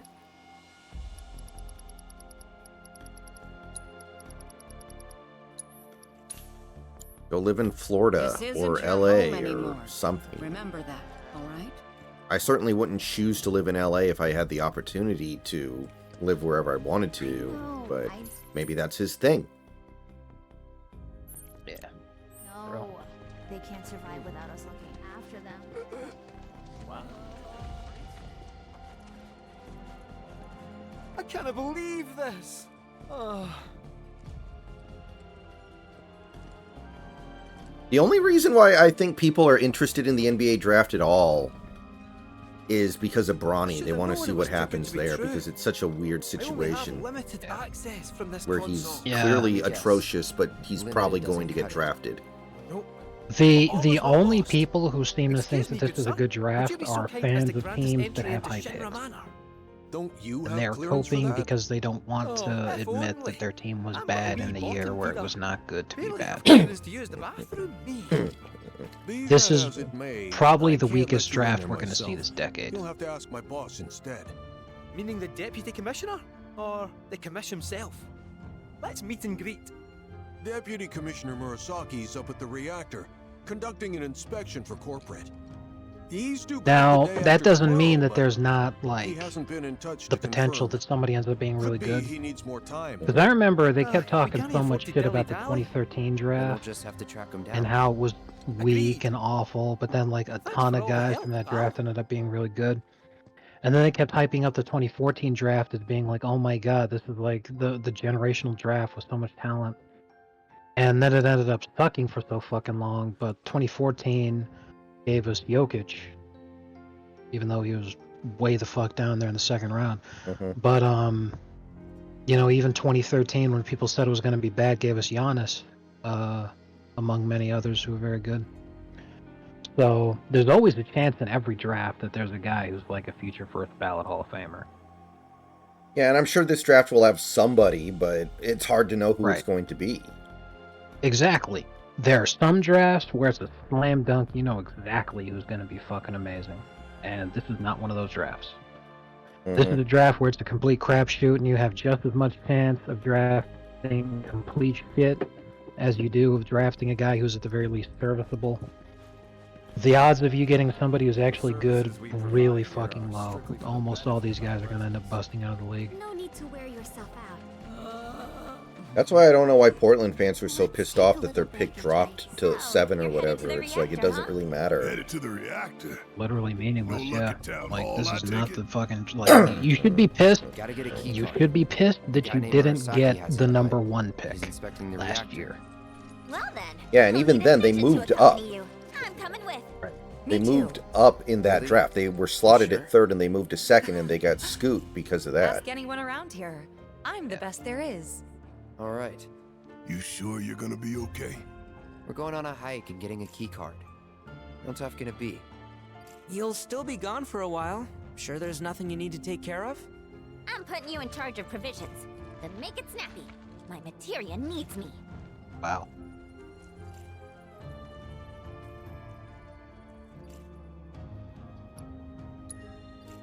New bridge just went in, you know. Might shave some time off the trip. Sounds like a plan to me. Who do you think would be president right now if Romney won in 2012, assuming that he beat Hillary in 2016? Okay, then 2020 would have been probably well, it could have been Marco Rubio. It could have been, I guess, Paul Ryan. Sir. Versus Cory Booker? I don't know. If Hillary still got the nomination in 2016 saying it's her turn and all that shit, but Barack's a one-term president, given not only his age, but the shit that he's been doing since he left office, like not just since Joe took over, but since he left office in general, Barack would be running again. If not in 2020, then he definitely by now. He would have tried running again. Because every single president who's on long term, they still tried. Nobody just took it on the chin. If he had run, he definitely would have won the nomination. So yeah, okay, I could see that. Republican side, I want to Republican say... side, if Romney actually won, then you don't end up with Trump, because aside from the fact that Obama only was one term, Romney gets 8 years. So the Republican establishment is stronger than ever. I'm gonna say Paul Ryan or Ted Cruz. Yeah, it'd be guys that the establishment ended up picking. I think what would have happened is that in 2020, you probably would have had Vice President Paul Ryan going up against Ted Cruz in the primary, where Paul Ryan is like the heir apparent to the neoconservative establishment, but Ted Cruz is the maverick who's supposed to be outside the, we need a new conservatism, blah blah blah, because that's how they tried to build Ted as being before Trump just ran away with it. But back then, everybody was like, "Oh, well, Trump, he's a complete joke. He's obviously just running as a publicity stunt." They weren't taking him seriously. So Ted Cruz was looked at as being he's the new wave, new style Republican Party candidate. Yeah, that makes sense. And I don't know who would have won that primary.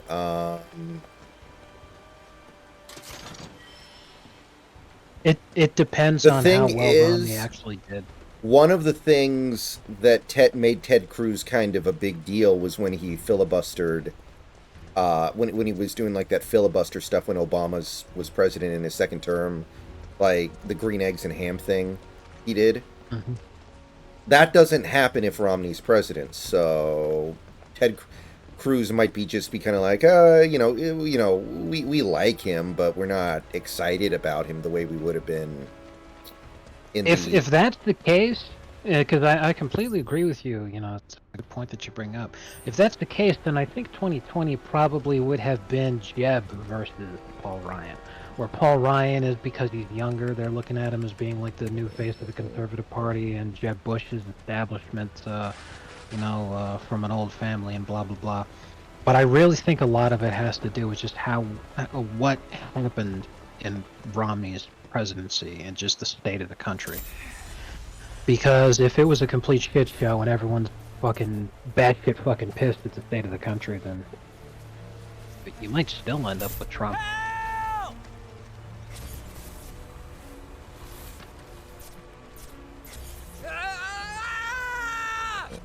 Zach!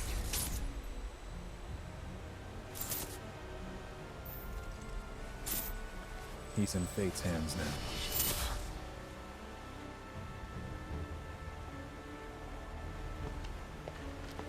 What is it? I remember what happened here. And to Zach. I do remember that after the nomination had basically been decided, there was a Republican debate, and Trump didn't Bridge broke. show up. He fell. Because he had already won the nomination. It didn't matter. So he didn't go to the debate, and it was basically everybody who was running except for Trump. And basically, I remember 538 wrote an article about it, basically saying, this is what the Republican nomination process would have looked like if Trump didn't run. That's all. And, it kind of provided a snapshot of what could have been if he didn't decide to run. And Jeb Bush actually did really well. So they were basically saying, if Trump doesn't win, even though Jeb Bush ended up finishing like 7th in that primary, he might have looked so much better during the primary process that he would have vaulted up much higher if Trump never ran, because he wouldn't have looked nearly as You remembered, Cloud. overwhelmed by dealing with Trump during the debates and during the entire primary process. Well, yeah, Jeb probably would have won if it wasn't for Trump, because Jeb was favored to win it all before anything started, when the candidates had just announced. He had an absolute fucking shitload of support from the establishment, a ton of funding. But let me be the one. And that was the whole reason that Trump went after him in the first place, is because Jeb was looked at as being the guy. So Trump went after him first because that was the guy to beat. Yep. And he Be fucking right there. humiliated him and tore him down and basically obliterated his political career on the spot. Let's just keep this And between the two of us. that's what it took. Promise? And if it wasn't for that, then yeah, a lot of people would have been like, well, I know he's W's brother and everything, but like he would have been a huge hit with those fucking Kevin Costner Yellowstone meme fucking boomer conservatives. Yeah, He I would have been mean, a huge hit. I with don't those think guys. Jeb's anything like W, really. I think Jeb is much more sedate. Like Yes, W is they're an idiot. very different. Yeah, W is an idiot, but he's got an energy about him. Yeah, they're very different people. Yes, but that was because they share the same last name. Now. That's it.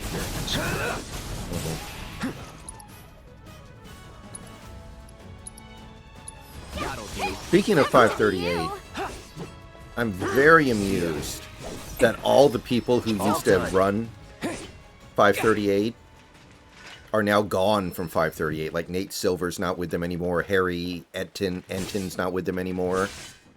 And it's been replaced completely by people who just tell... And well, first of all, I guess the first thing is the Democrats have completely turned on Nate Silver. If you look at his Twitter replies, it's actually hysterical. The degree to which he... Like, if you... Like, most of his tweets are just... Because, his job is to try to get things right. If he gets things right, people listen to him. If he doesn't get things right, people don't. So, if you look at most of his tweets lately, they're basically about how, it looks like Trump is going to win. Trump is the favorite right now. He should clearly be favored right now, looking at all the data. And a lot of what he does now is, like, make fun of, like, the process of 538 and other pollster interpreters. And he's just completely lost his old fan base.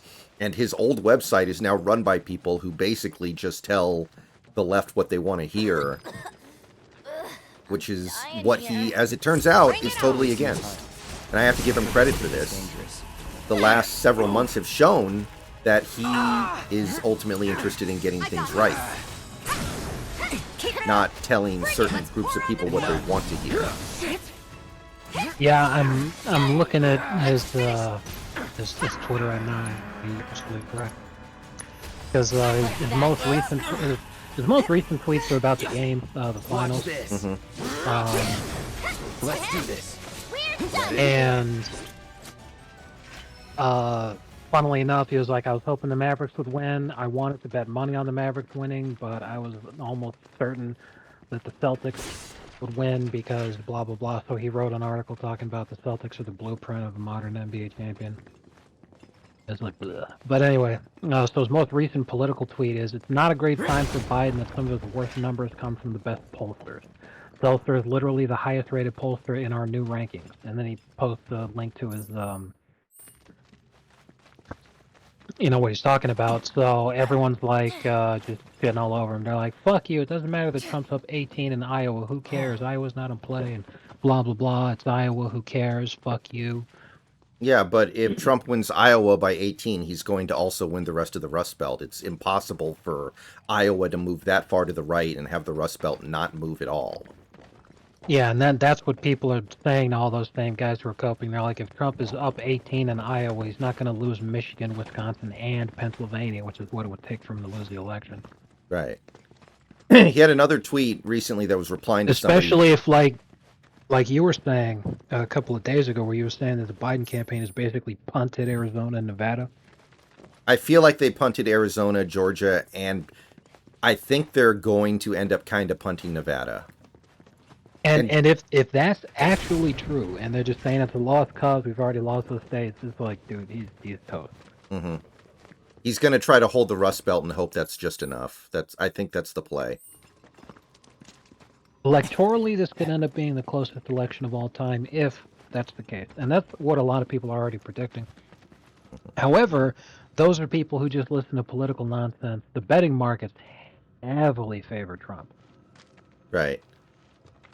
There was another tweet he had recently that was replying to somebody. Basically, somebody was saying, like, the problem with all these pollster aggregators is that they take in a bunch of really bad polls. They should basically saying they should only select a few polls that are obviously really good instead of looking at all polls. And then Nate Silver replied, and he was like something like, yes, it's much better to cherry pick polls that you like and then complain after you get everything wrong that what was said in the aggregate actually happened. And everyone got mad at him. Hey, we should get out of here. Yeah, I wonder all why. this Mako's making Yeah, me because crazy. it's like, you know, Yeah, me too. unless the pollsters have an agenda, the bad polls are going to cancel each other out. So if you take everything in, you will get a pretty good idea of what's going to happen. You just have to assume, as long as everybody's working without any kind of agenda. Right. I think this is kind of like the end result of when people like me were making fun of Nate Silver so much during 2016. Mm-hmm. Because he was disastrously wrong about Trump actually winning, and then the hilarious picture, you know, him looking like a complete mess as the election results coming in. You know, everybody memed him a lot. Those who were Trump supporters memed about him a lot. It kind of created the appearance that Nate Silver was our guy for the Democrats. Mm-hmm. Only a lot of left-leaning people think that Nate Silver is their guy. So when, like you said, his job depends on him being right, not about him being liked. Mm-hmm. So he's focusing on being right. So he's telling them things that they don't want to hear. Yeah. So then everyone has the illusion shattered that he was their guy, and instead he's like, oh my god, he's a piece of shit. Who cares about his money? And then you get what you get. Yeah. And I mean, also, Nate Silver has kind of constructed a system. The thing that I don't like about him, he's kind of constructed a system where he's always right no matter what. Like, when he was forecasting 2016, he said that, I think, on Election Day, Trump has an 18% chance of winning Wisconsin. And then Trump wins Wisconsin, and he's like, well, I was right. I said 18%, and he won it. I was right. And it's like, well, if that's the case, then you're always fucking right no matter what you do. So then what you do is completely useless. As long as you do not say the word, there's no chance that he wins. Mm-hmm. If you say there's a 1% chance he wins, you're like, holy shit, he actually won. It was really unlikely, but he did it. You're Yeah, it's like that's not useful. Right. But, like, it was kind of, admittedly, I gotta admit this, it was kind of always obvious that Nate Silver was separating what he thought from what he thought would happen. Like, he actually liked Romney a lot in 2012. I remember that he actually said, someone asked him, okay, you're doing all this election prediction stuff, but who are you voting for? And he said, I haven't decided yet. I'm either going to vote for Gary Johnson or Mitt Romney. There's no way I'm going to vote for Obama. Which kind of got everyone kind of, you know, memory hold that, I think. Because, first of all, who cares? He's one guy out of 120 million voters. At least. Secondly, how could you sit there with a straight face and say you're going to vote for... Isn't that right, Kramer? Nice little workout. And I remember in 2016, you probably remember this. I don't know how many people in the chat will remember this, but when Romney was trying to be Secretary of State for Trump. Oh my god, that was hilarious. Trump literally just did that to humiliate him, because Romney was saying a bunch of shit about how he didn't like Trump, and he was saying a bunch of negative stuff about Trump. So Trump literally just faked him out that he was considering him for Secretary of State, so that Mitt Romney would retract all of that shit. Are you sure? And then he would have a bunch of embarrassing photos of Mitt Romney basically bowing down to Trump and like just begging for scraps from the table, so that he could then humiliate him at any opportunity, so that if Mitt Romney would come out and never say anything again, and when he tried to as a senator, and Trump was like, hey, remember when you came begging for scraps from the table? Right. Well, when that happened, and it kind of became clear that he wasn't going to get it, and that I remember Nate Silver tweeted out something like, "I got to give a lot of credit to Mitt Romney for swallowing his pride and trying to make something good happen here." More climbing, but hey. And that pissed a lot of people on the left off. But he was like, no, this was not easy for him to do, but he felt like he could serve the country better than any other Secretary of State, so he tried. And I give him credit for that. Yeah. And a lot of people didn't like that, and I don't know if he's right to think that. I don't know if he's right to believe that, but he was never their guy. He just says what he thinks is going to happen. Like, he's even said a few days ago, I think, that he thinks Trump should withdraw because of the conviction, and he thinks Biden should withdraw because he's clearly incompetent, but that doesn't change the fact that he thinks Trump is going to win as of right now, and he's going to be honest about reporting that. Buzz, it's on now.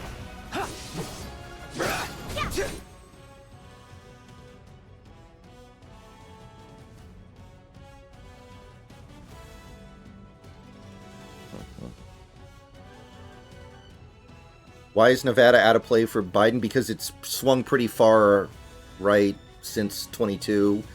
The main reason why the Democrats won the Senate seat in Nevada in 2022 was because there was a really bad weather on Election Day, and that forced a lot of Republicans to not be able to vote, because that was back when Republicans were still obsessed with only voting on Election Day, which luckily is starting to end. We're starting to actually see a lot of movements to vote early on the Republican side, which is necessary in the modern day. You can't have all your voters just show up on Election Day and hope there's no problems. So the fact that they only won that seat by 7,000 does indicate that Nevada is tough. And that stuff that Trump said about, no tax on tipping is very big in Nevada because of all the people who work in food service there. That's going to play very well in a state like Nevada, probably more than any other state. Not too shabby. Something else he should hammer, as hard as he fucking can to try to win back a lot of white working class people that he lost in the Rust Belt, is this new platform he's been floating. I don't even think he's come out and officially said that. I think it's just rumors from his campaign's been putting out. But people talking about suspending all forms of income tax and just funding the federal government through tariffs. I heard about that. Which, yeah. if people try to say it is not possible, when Jefferson was president, well, first of all, the income tax was only enacted, I think it was 1913. Just like that, okay? Before then, there wasn't an income tax. There were other forms of taxes that the government used to levy funds. But the vast majority of the income that the government had for its entire existence up until that point was tariffs. And when Jefferson was president, he literally suspended all taxes, which included the controversial whiskey tax, which actually led to the first rebellion of the new United States as a country. That General Washington, now president, actually is the only president to ever lead men into battle, not just before he was president, but while he actually was president.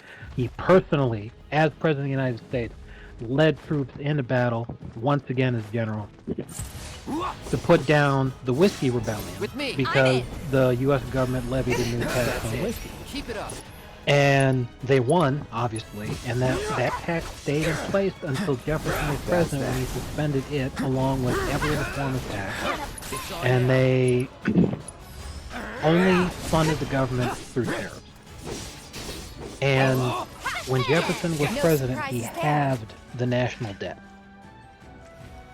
So just from those tariffs, the U.S. government had so much revenue coming in that they were able to have the debt that the country had already taken this route before. And that's including You gonna be okay, Yuffie? adding 10% of what the debt was in a single payment from Louisiana Purchase. Carved into the face of this one cliff. All us ninjas have to scale it. Part of our training. So yeah, it's possible, and it has been done before. 1 second, guys. It just requires spending way less money, which is obviously a very good thing.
All right, we're back.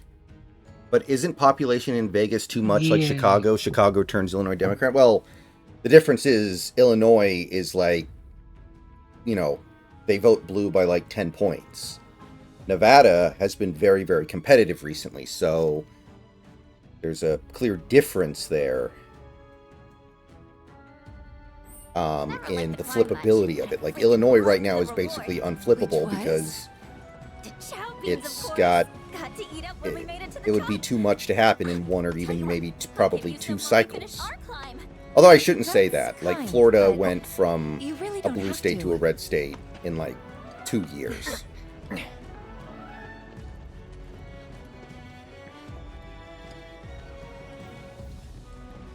Yeah, it didn't take long for people to get fucking pissed over there. Yeah, or Iowa. Iowa, I think Obama won Iowa in 2008, and now it might go to Trump by like 20 points. It didn't take long for that to happen. But yeah, no, and I actually haven't looked recently. How many people live in Nevada? Like, I know people want to go to Vegas and they want to spend time in Vegas, but who wants to live in Vegas? That sounds awful. In the entire state of Nevada, the population is 3.178 million. Mm-hmm. Population of Las Vegas is 656,000. Yeah, I don't think of Vegas as a place people want to live. I think actually most people think that would suck. You want to visit Vegas. You want to go to Vegas. You don't want to live there. Yeah, it's definitely not. Like, living in Southern California here, let me tell you, 600,000 is not a lot. Mm-hmm. Florida was never really a blue state. It kind of was. 2010 was like the biggest red wave year ever in the history of America. And I think it was Rick Scott won his Senate seat by like nothing, like barely anything that year. And Obama won Florida twice. And as of 2012, I think Florida was basically a blue state, and then Trump flipped it, and then DeSantis secured it.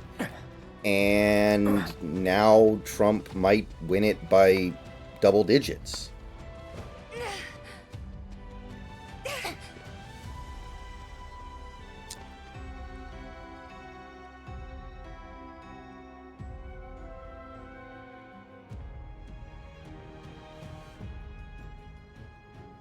It can happen quickly.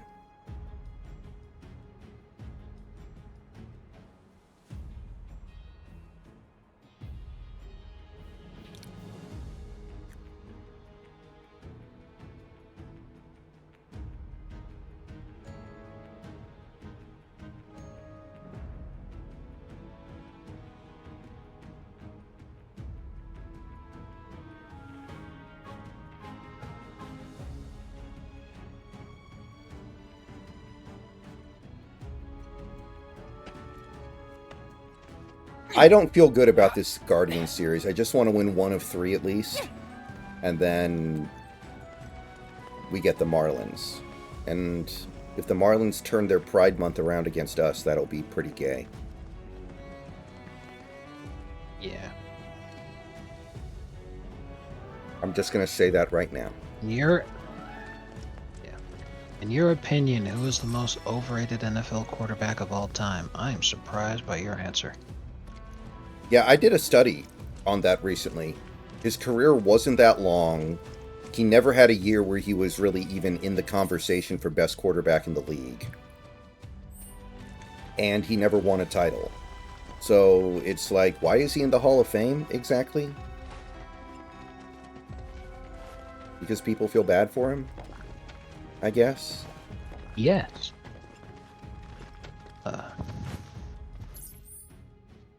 I think most overrated is Colin Kaepernick, and I'll explain why.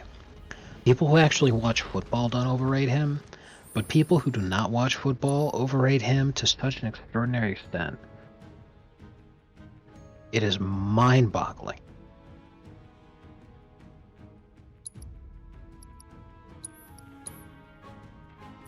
Yeah, I feel like that's a little bit of a different thing, though. Like, the people who do that are the people who look at, for like, sure. one number. They just look at his QB rating. Oh, I thought you were going to say percentage of blackness.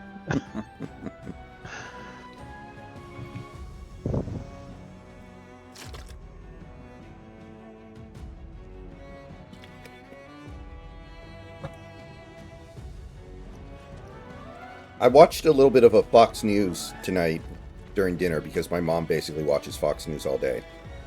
So I caught a little bit of it during dinner. They really think that, assuming there is a debate, and I don't even think there should be a debate, but assuming there's a debate, if Biden doesn't do well, they're going to sub in Hillary. It really feels like it's too late to even consider that. Like, I'm really surprised they're still yeah. on that hill. First of all, there's only 5 months left, so the only way they're subbing him in for anybody is if he just fucking drops dead. Mm-hmm. Number two, it wouldn't be Hillary. That'd be too fucking hilarious. We're not allowed to have nice things, so that can't happen.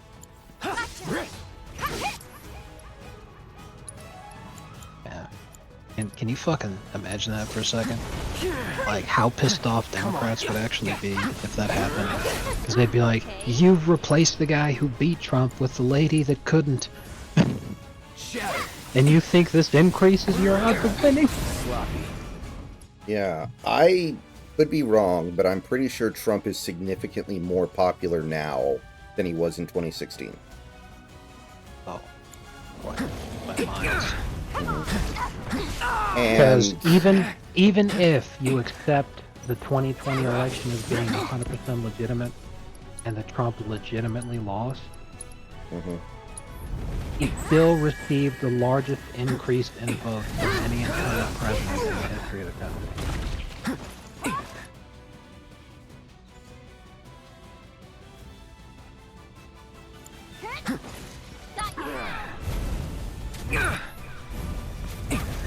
I won't give up. Oh, wow, that really hurt. And I don't think Hillary's done anything to increase her popularity over the last 8 years. If anything, she's kind of acted like, well, I'm not running for office anymore, so I can say anything I want to. It doesn't matter anymore. And has probably just polarized her support even more. Yeah, she actually did one thing which really helped turn the opinion people had of her around, which is that she fucked off, and a lot of people like that. That doesn't bode well for her if she decides to fuck on, of course. For real though, it's been 8 years, and there's a ton of people who loudmouth retards on the internet who will have something to say about the situation, who weren't old enough to vote last time. You're out of luck. I don't think Hillary's doing very well among that group. Oh no, she's definitely not. But if she was in that position where she replaced Joe as the candidate, you know, gay zoomers coming out the woodwork, yes, Queen Slay.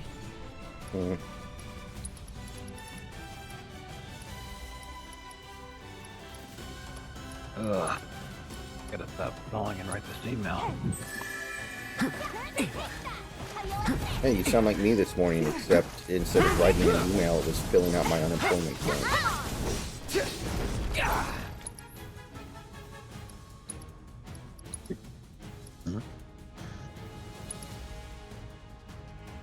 It would be Michelle or Big Mike. Who's Big? You mean Bloomberg?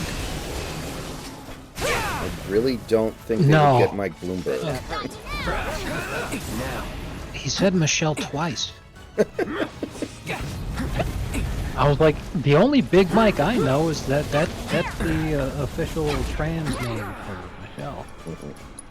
Like, what?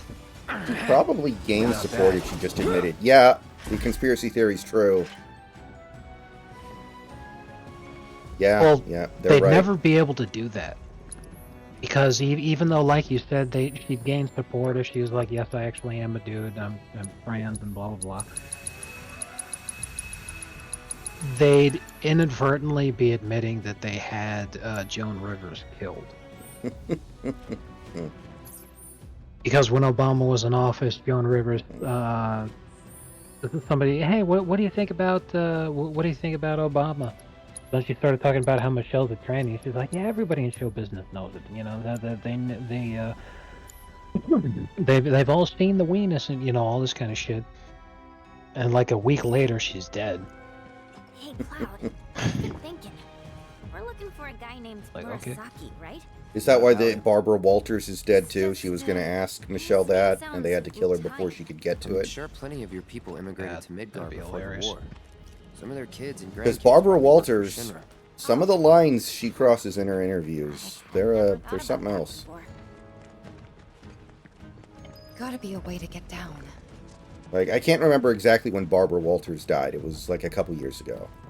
But when she died, I remember they were December posting a lot. 30th, 2022. Right. And people on Twitter were posting a lot of clips of her interviews that she did. And some of them were like really kind of, you know, they were cool. Like she's interviewing I love the Go ahead. I love the Sean Connery interview that she did. That was great. Where she's interviewing the Kardashians, and she's like, okay, so you guys are very successful, very famous, blah, blah, you know, rich, etc. And then she's just like, but you're not good at anything. And she did it in a way that even made them agree with it. Like, yeah, we can't do anything. We're not talented at all. But there was another clip where she was interviewing one of the Coreys. I think it was Corey Feldman, right? Right. And he was talking about how he had been sexually abused a lot as a kid when he was in Hollywood, like a lot of kids in Hollywood are. And she basically, it was really weird. She basically like shamed him because he was, you know, basically saying what you're saying is going to take down an entire industry because of your bad experience. Like, you're hurting a lot of people with you coming out and saying this now. Because you're trying to basically take down the entire Hollywood industry. That's going to ruin a lot of lives because you had a bad experience. Which was really kind of a weird thing to say, I think. Right. Weird flex, but okay. I don't know if Joan Rivers ever said Obama is gay, but it sounds like something she would say.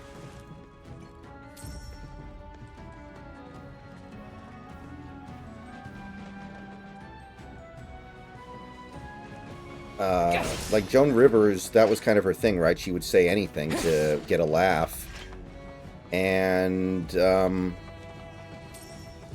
the powers that be decided she said something that wasn't very funny, and she here's what she said. Someone asked Joan if the United States would ever see a gay president. So her response was, "We already have it with Obama, so just calm down. You know Michelle is a trans." And the reporter was like, "What?" And she's like, "A transgender. We all know it." So a representative for Rivers released the following statement to CNN from the comic about her remarks to the photographer. "I think it's a compliment. She's so attractive, tall, with a beautiful body, great face, does great makeup. Take a look and go back to La Cage aux Folles. The most gorgeous women are transgender. Stop it already.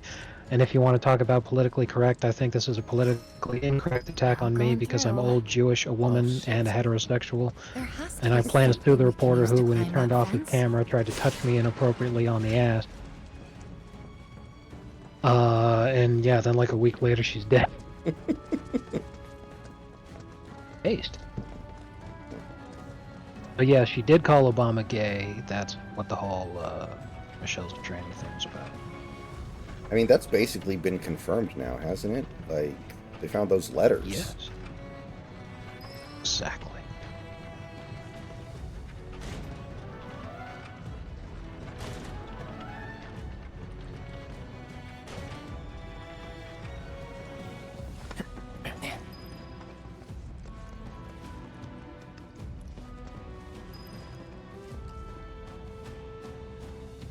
As the summer wore on, Celtics fans everywhere began wearing t-shirts with Tatum's face and the caption on them. Stupid. Jeez.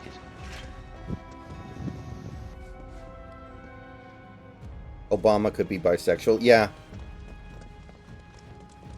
I feel like bisexuality is such a cop-out, though. Yeah. Although, mainly it's just a cop-out when it's used in, like, fiction, I guess. Well, it's a cop-out here, because, like... You can't be a dude and sit there and be like, oh no, I'm bisexual, but, like, you take it in the ass from guys.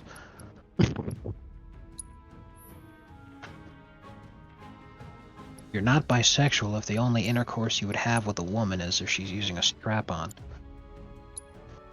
You're just gay.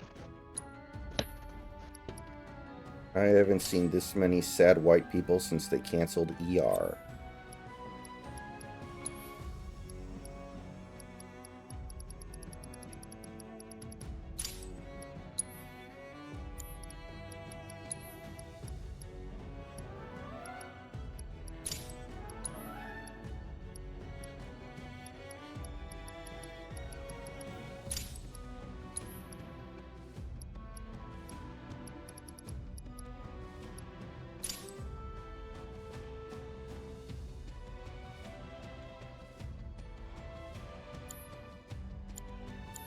Now I'm gonna get killed next week.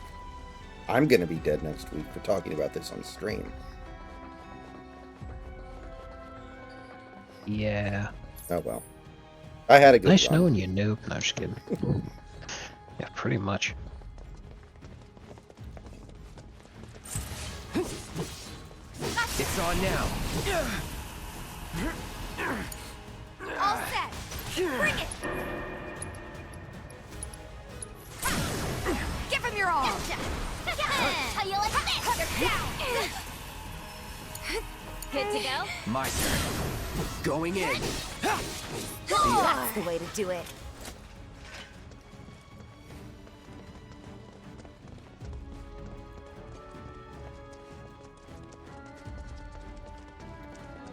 Oh yeah, and often the other thing I wanted to say is keep in mind that Trump supporters don't think the polls are just bad randomly. They think that the polls are bad in a particular direction. Or at the very... Okay, bad's not the right word. They underestimate Trump in particular, for one reason or another. Yeah. They don't think the polls are just randomly generating assorted numbers that have no correlation to reality. They think that... So when the polls say that Trump is doing well, they're going to notice that because they're like, well, these polls that we think are not favorable to somebody like Trump are actually showing that he's doing well. Therefore, he's probably doing even better.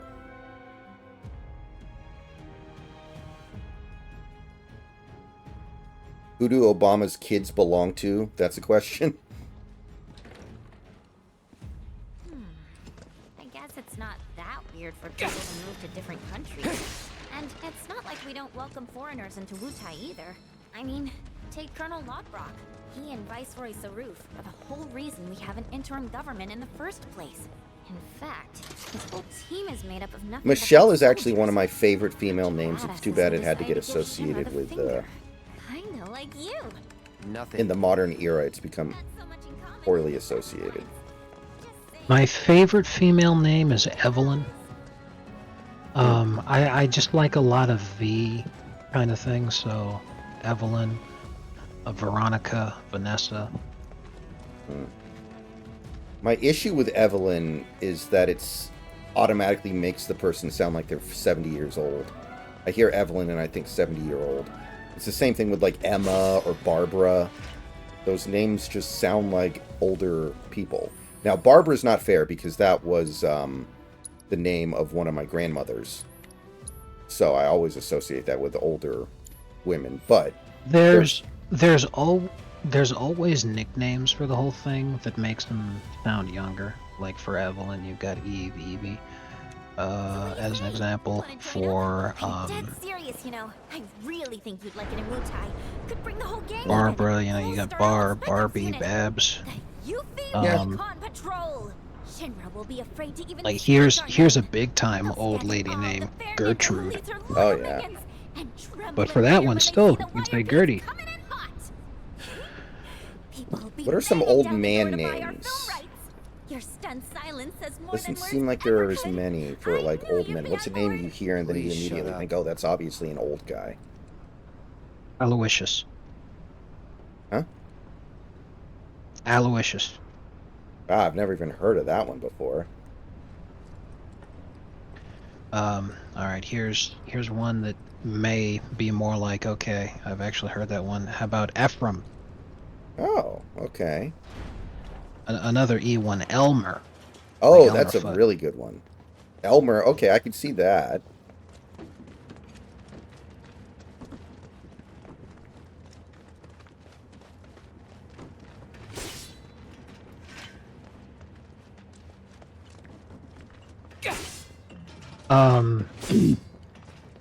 It also have like a lot of biblical names. Generally, people don't use those very much anymore.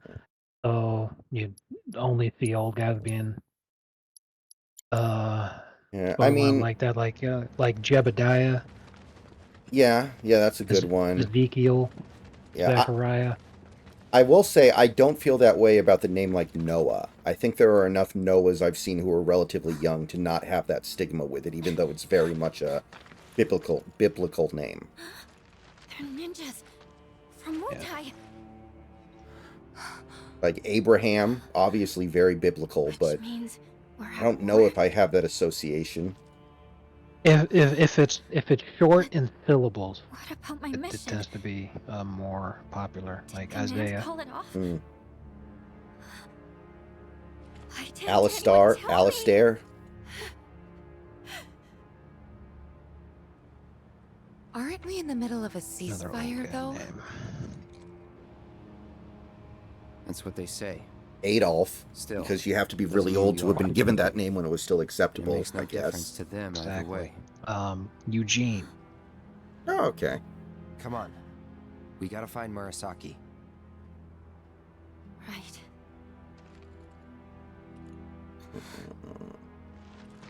You still see plenty of genes, but that's what it's short for, is Eugene. No turning back. But it might be one of those things where somebody decided to actually name their kid the short version instead of the long version. Like, somebody might actually name their kid Bill instead of William. When me and my brother were much younger, my brother's best friend, everyone called him Zachary, but it was his middle name. Zachary was his middle name. His first name was Jay, but it was just the letter J. An operation. I should Like have it been was, here. which was really weird. I don't know if it's a Jewish thing because they were a very Jewish family. Maybe that's like some kind of a Jewish thing. I don't know. But No, that's the either the family was having a laugh, or somebody at the hospital who was signing the documents was incompetent. It's like you know how Dwayne Wade's name is spelled weird. yeah. Yeah, his parents wanted the spelling to be normal, but the people at the hospital, I don't know, overworked, tired, or retarded, they fucking spelled it wrong, and it was an official government document. So by the time anyone realized that it had been spelled wrong, it was already on his birth certificate, so they're like, oh, fuck. If he wanted to change it, he could. He obviously doesn't really want to, and I mean, it's distinctive. I wouldn't want to change it either at this point. Ever since Kanye started being really famous and popular and everything, I'd like to call Dwayne Wade, sometimes I refer to him as Dwanye.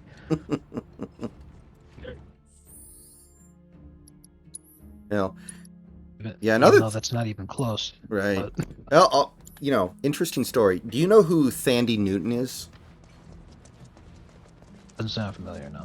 She's an actress. Some of her roles include Mission Impossible 2. She was in Westworld for a little bit. She was in Solo, the Han Solo movie. Not a big-time actress or anything, but of some note. Mission Impossible 2 was like her big breakout role. She looks a little like the chick who plays Gamora. You know who I'm talking about. Zoe Sanalda. Yeah. Yeah. And anyway, it was for years and years. She's been in Hollywood for over 30 years now. And everyone called her Thandie Newton because that's how it's spelled.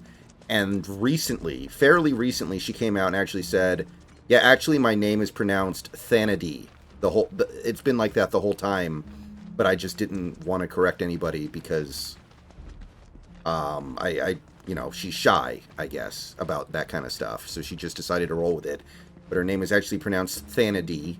And I guess I'm just Thandie Newton now because people have been calling me that for 30 years and whatever. It's like that one meme with Chris Pratt where he's like, I don't know what this is, but at this point, it's too late and I'm afraid to ask. Yeah.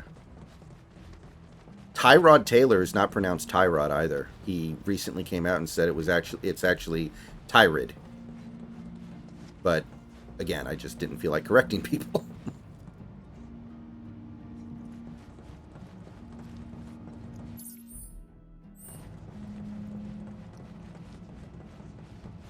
You know, for a minute there, I thought you were going to say it was pronounced Tyrannid, and then he started eating people.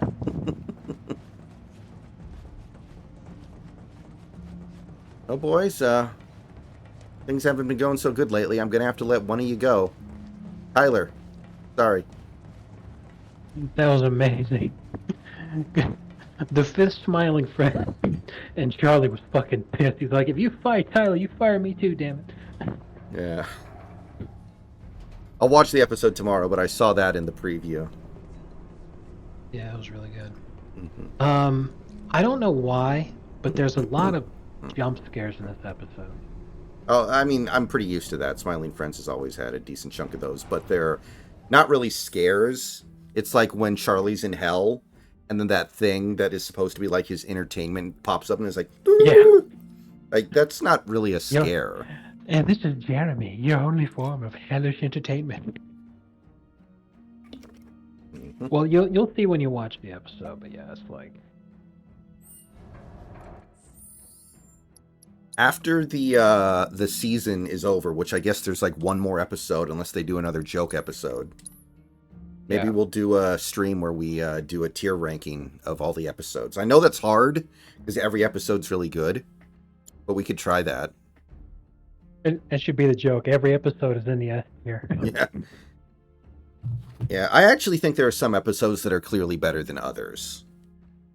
Yeah. So I think I could at least do something. Like, I think the best episode is the Alan Adventure, the paperclip episode. That was a really good one. My favorite is still the pilot. That is an excellent one. All right, guys. Because I loved Desmond's character. Oh, are you leaving or? Well, I'm thinking about it. It's a pretty good place for me to stop streaming at least. I might not go to bed yet, but I think that's it for the stream tonight. Because yeah, I gotta get ready for bed soon, pretty soon here too. All right, guys. Thank you everybody for coming out. See you guys tomorrow.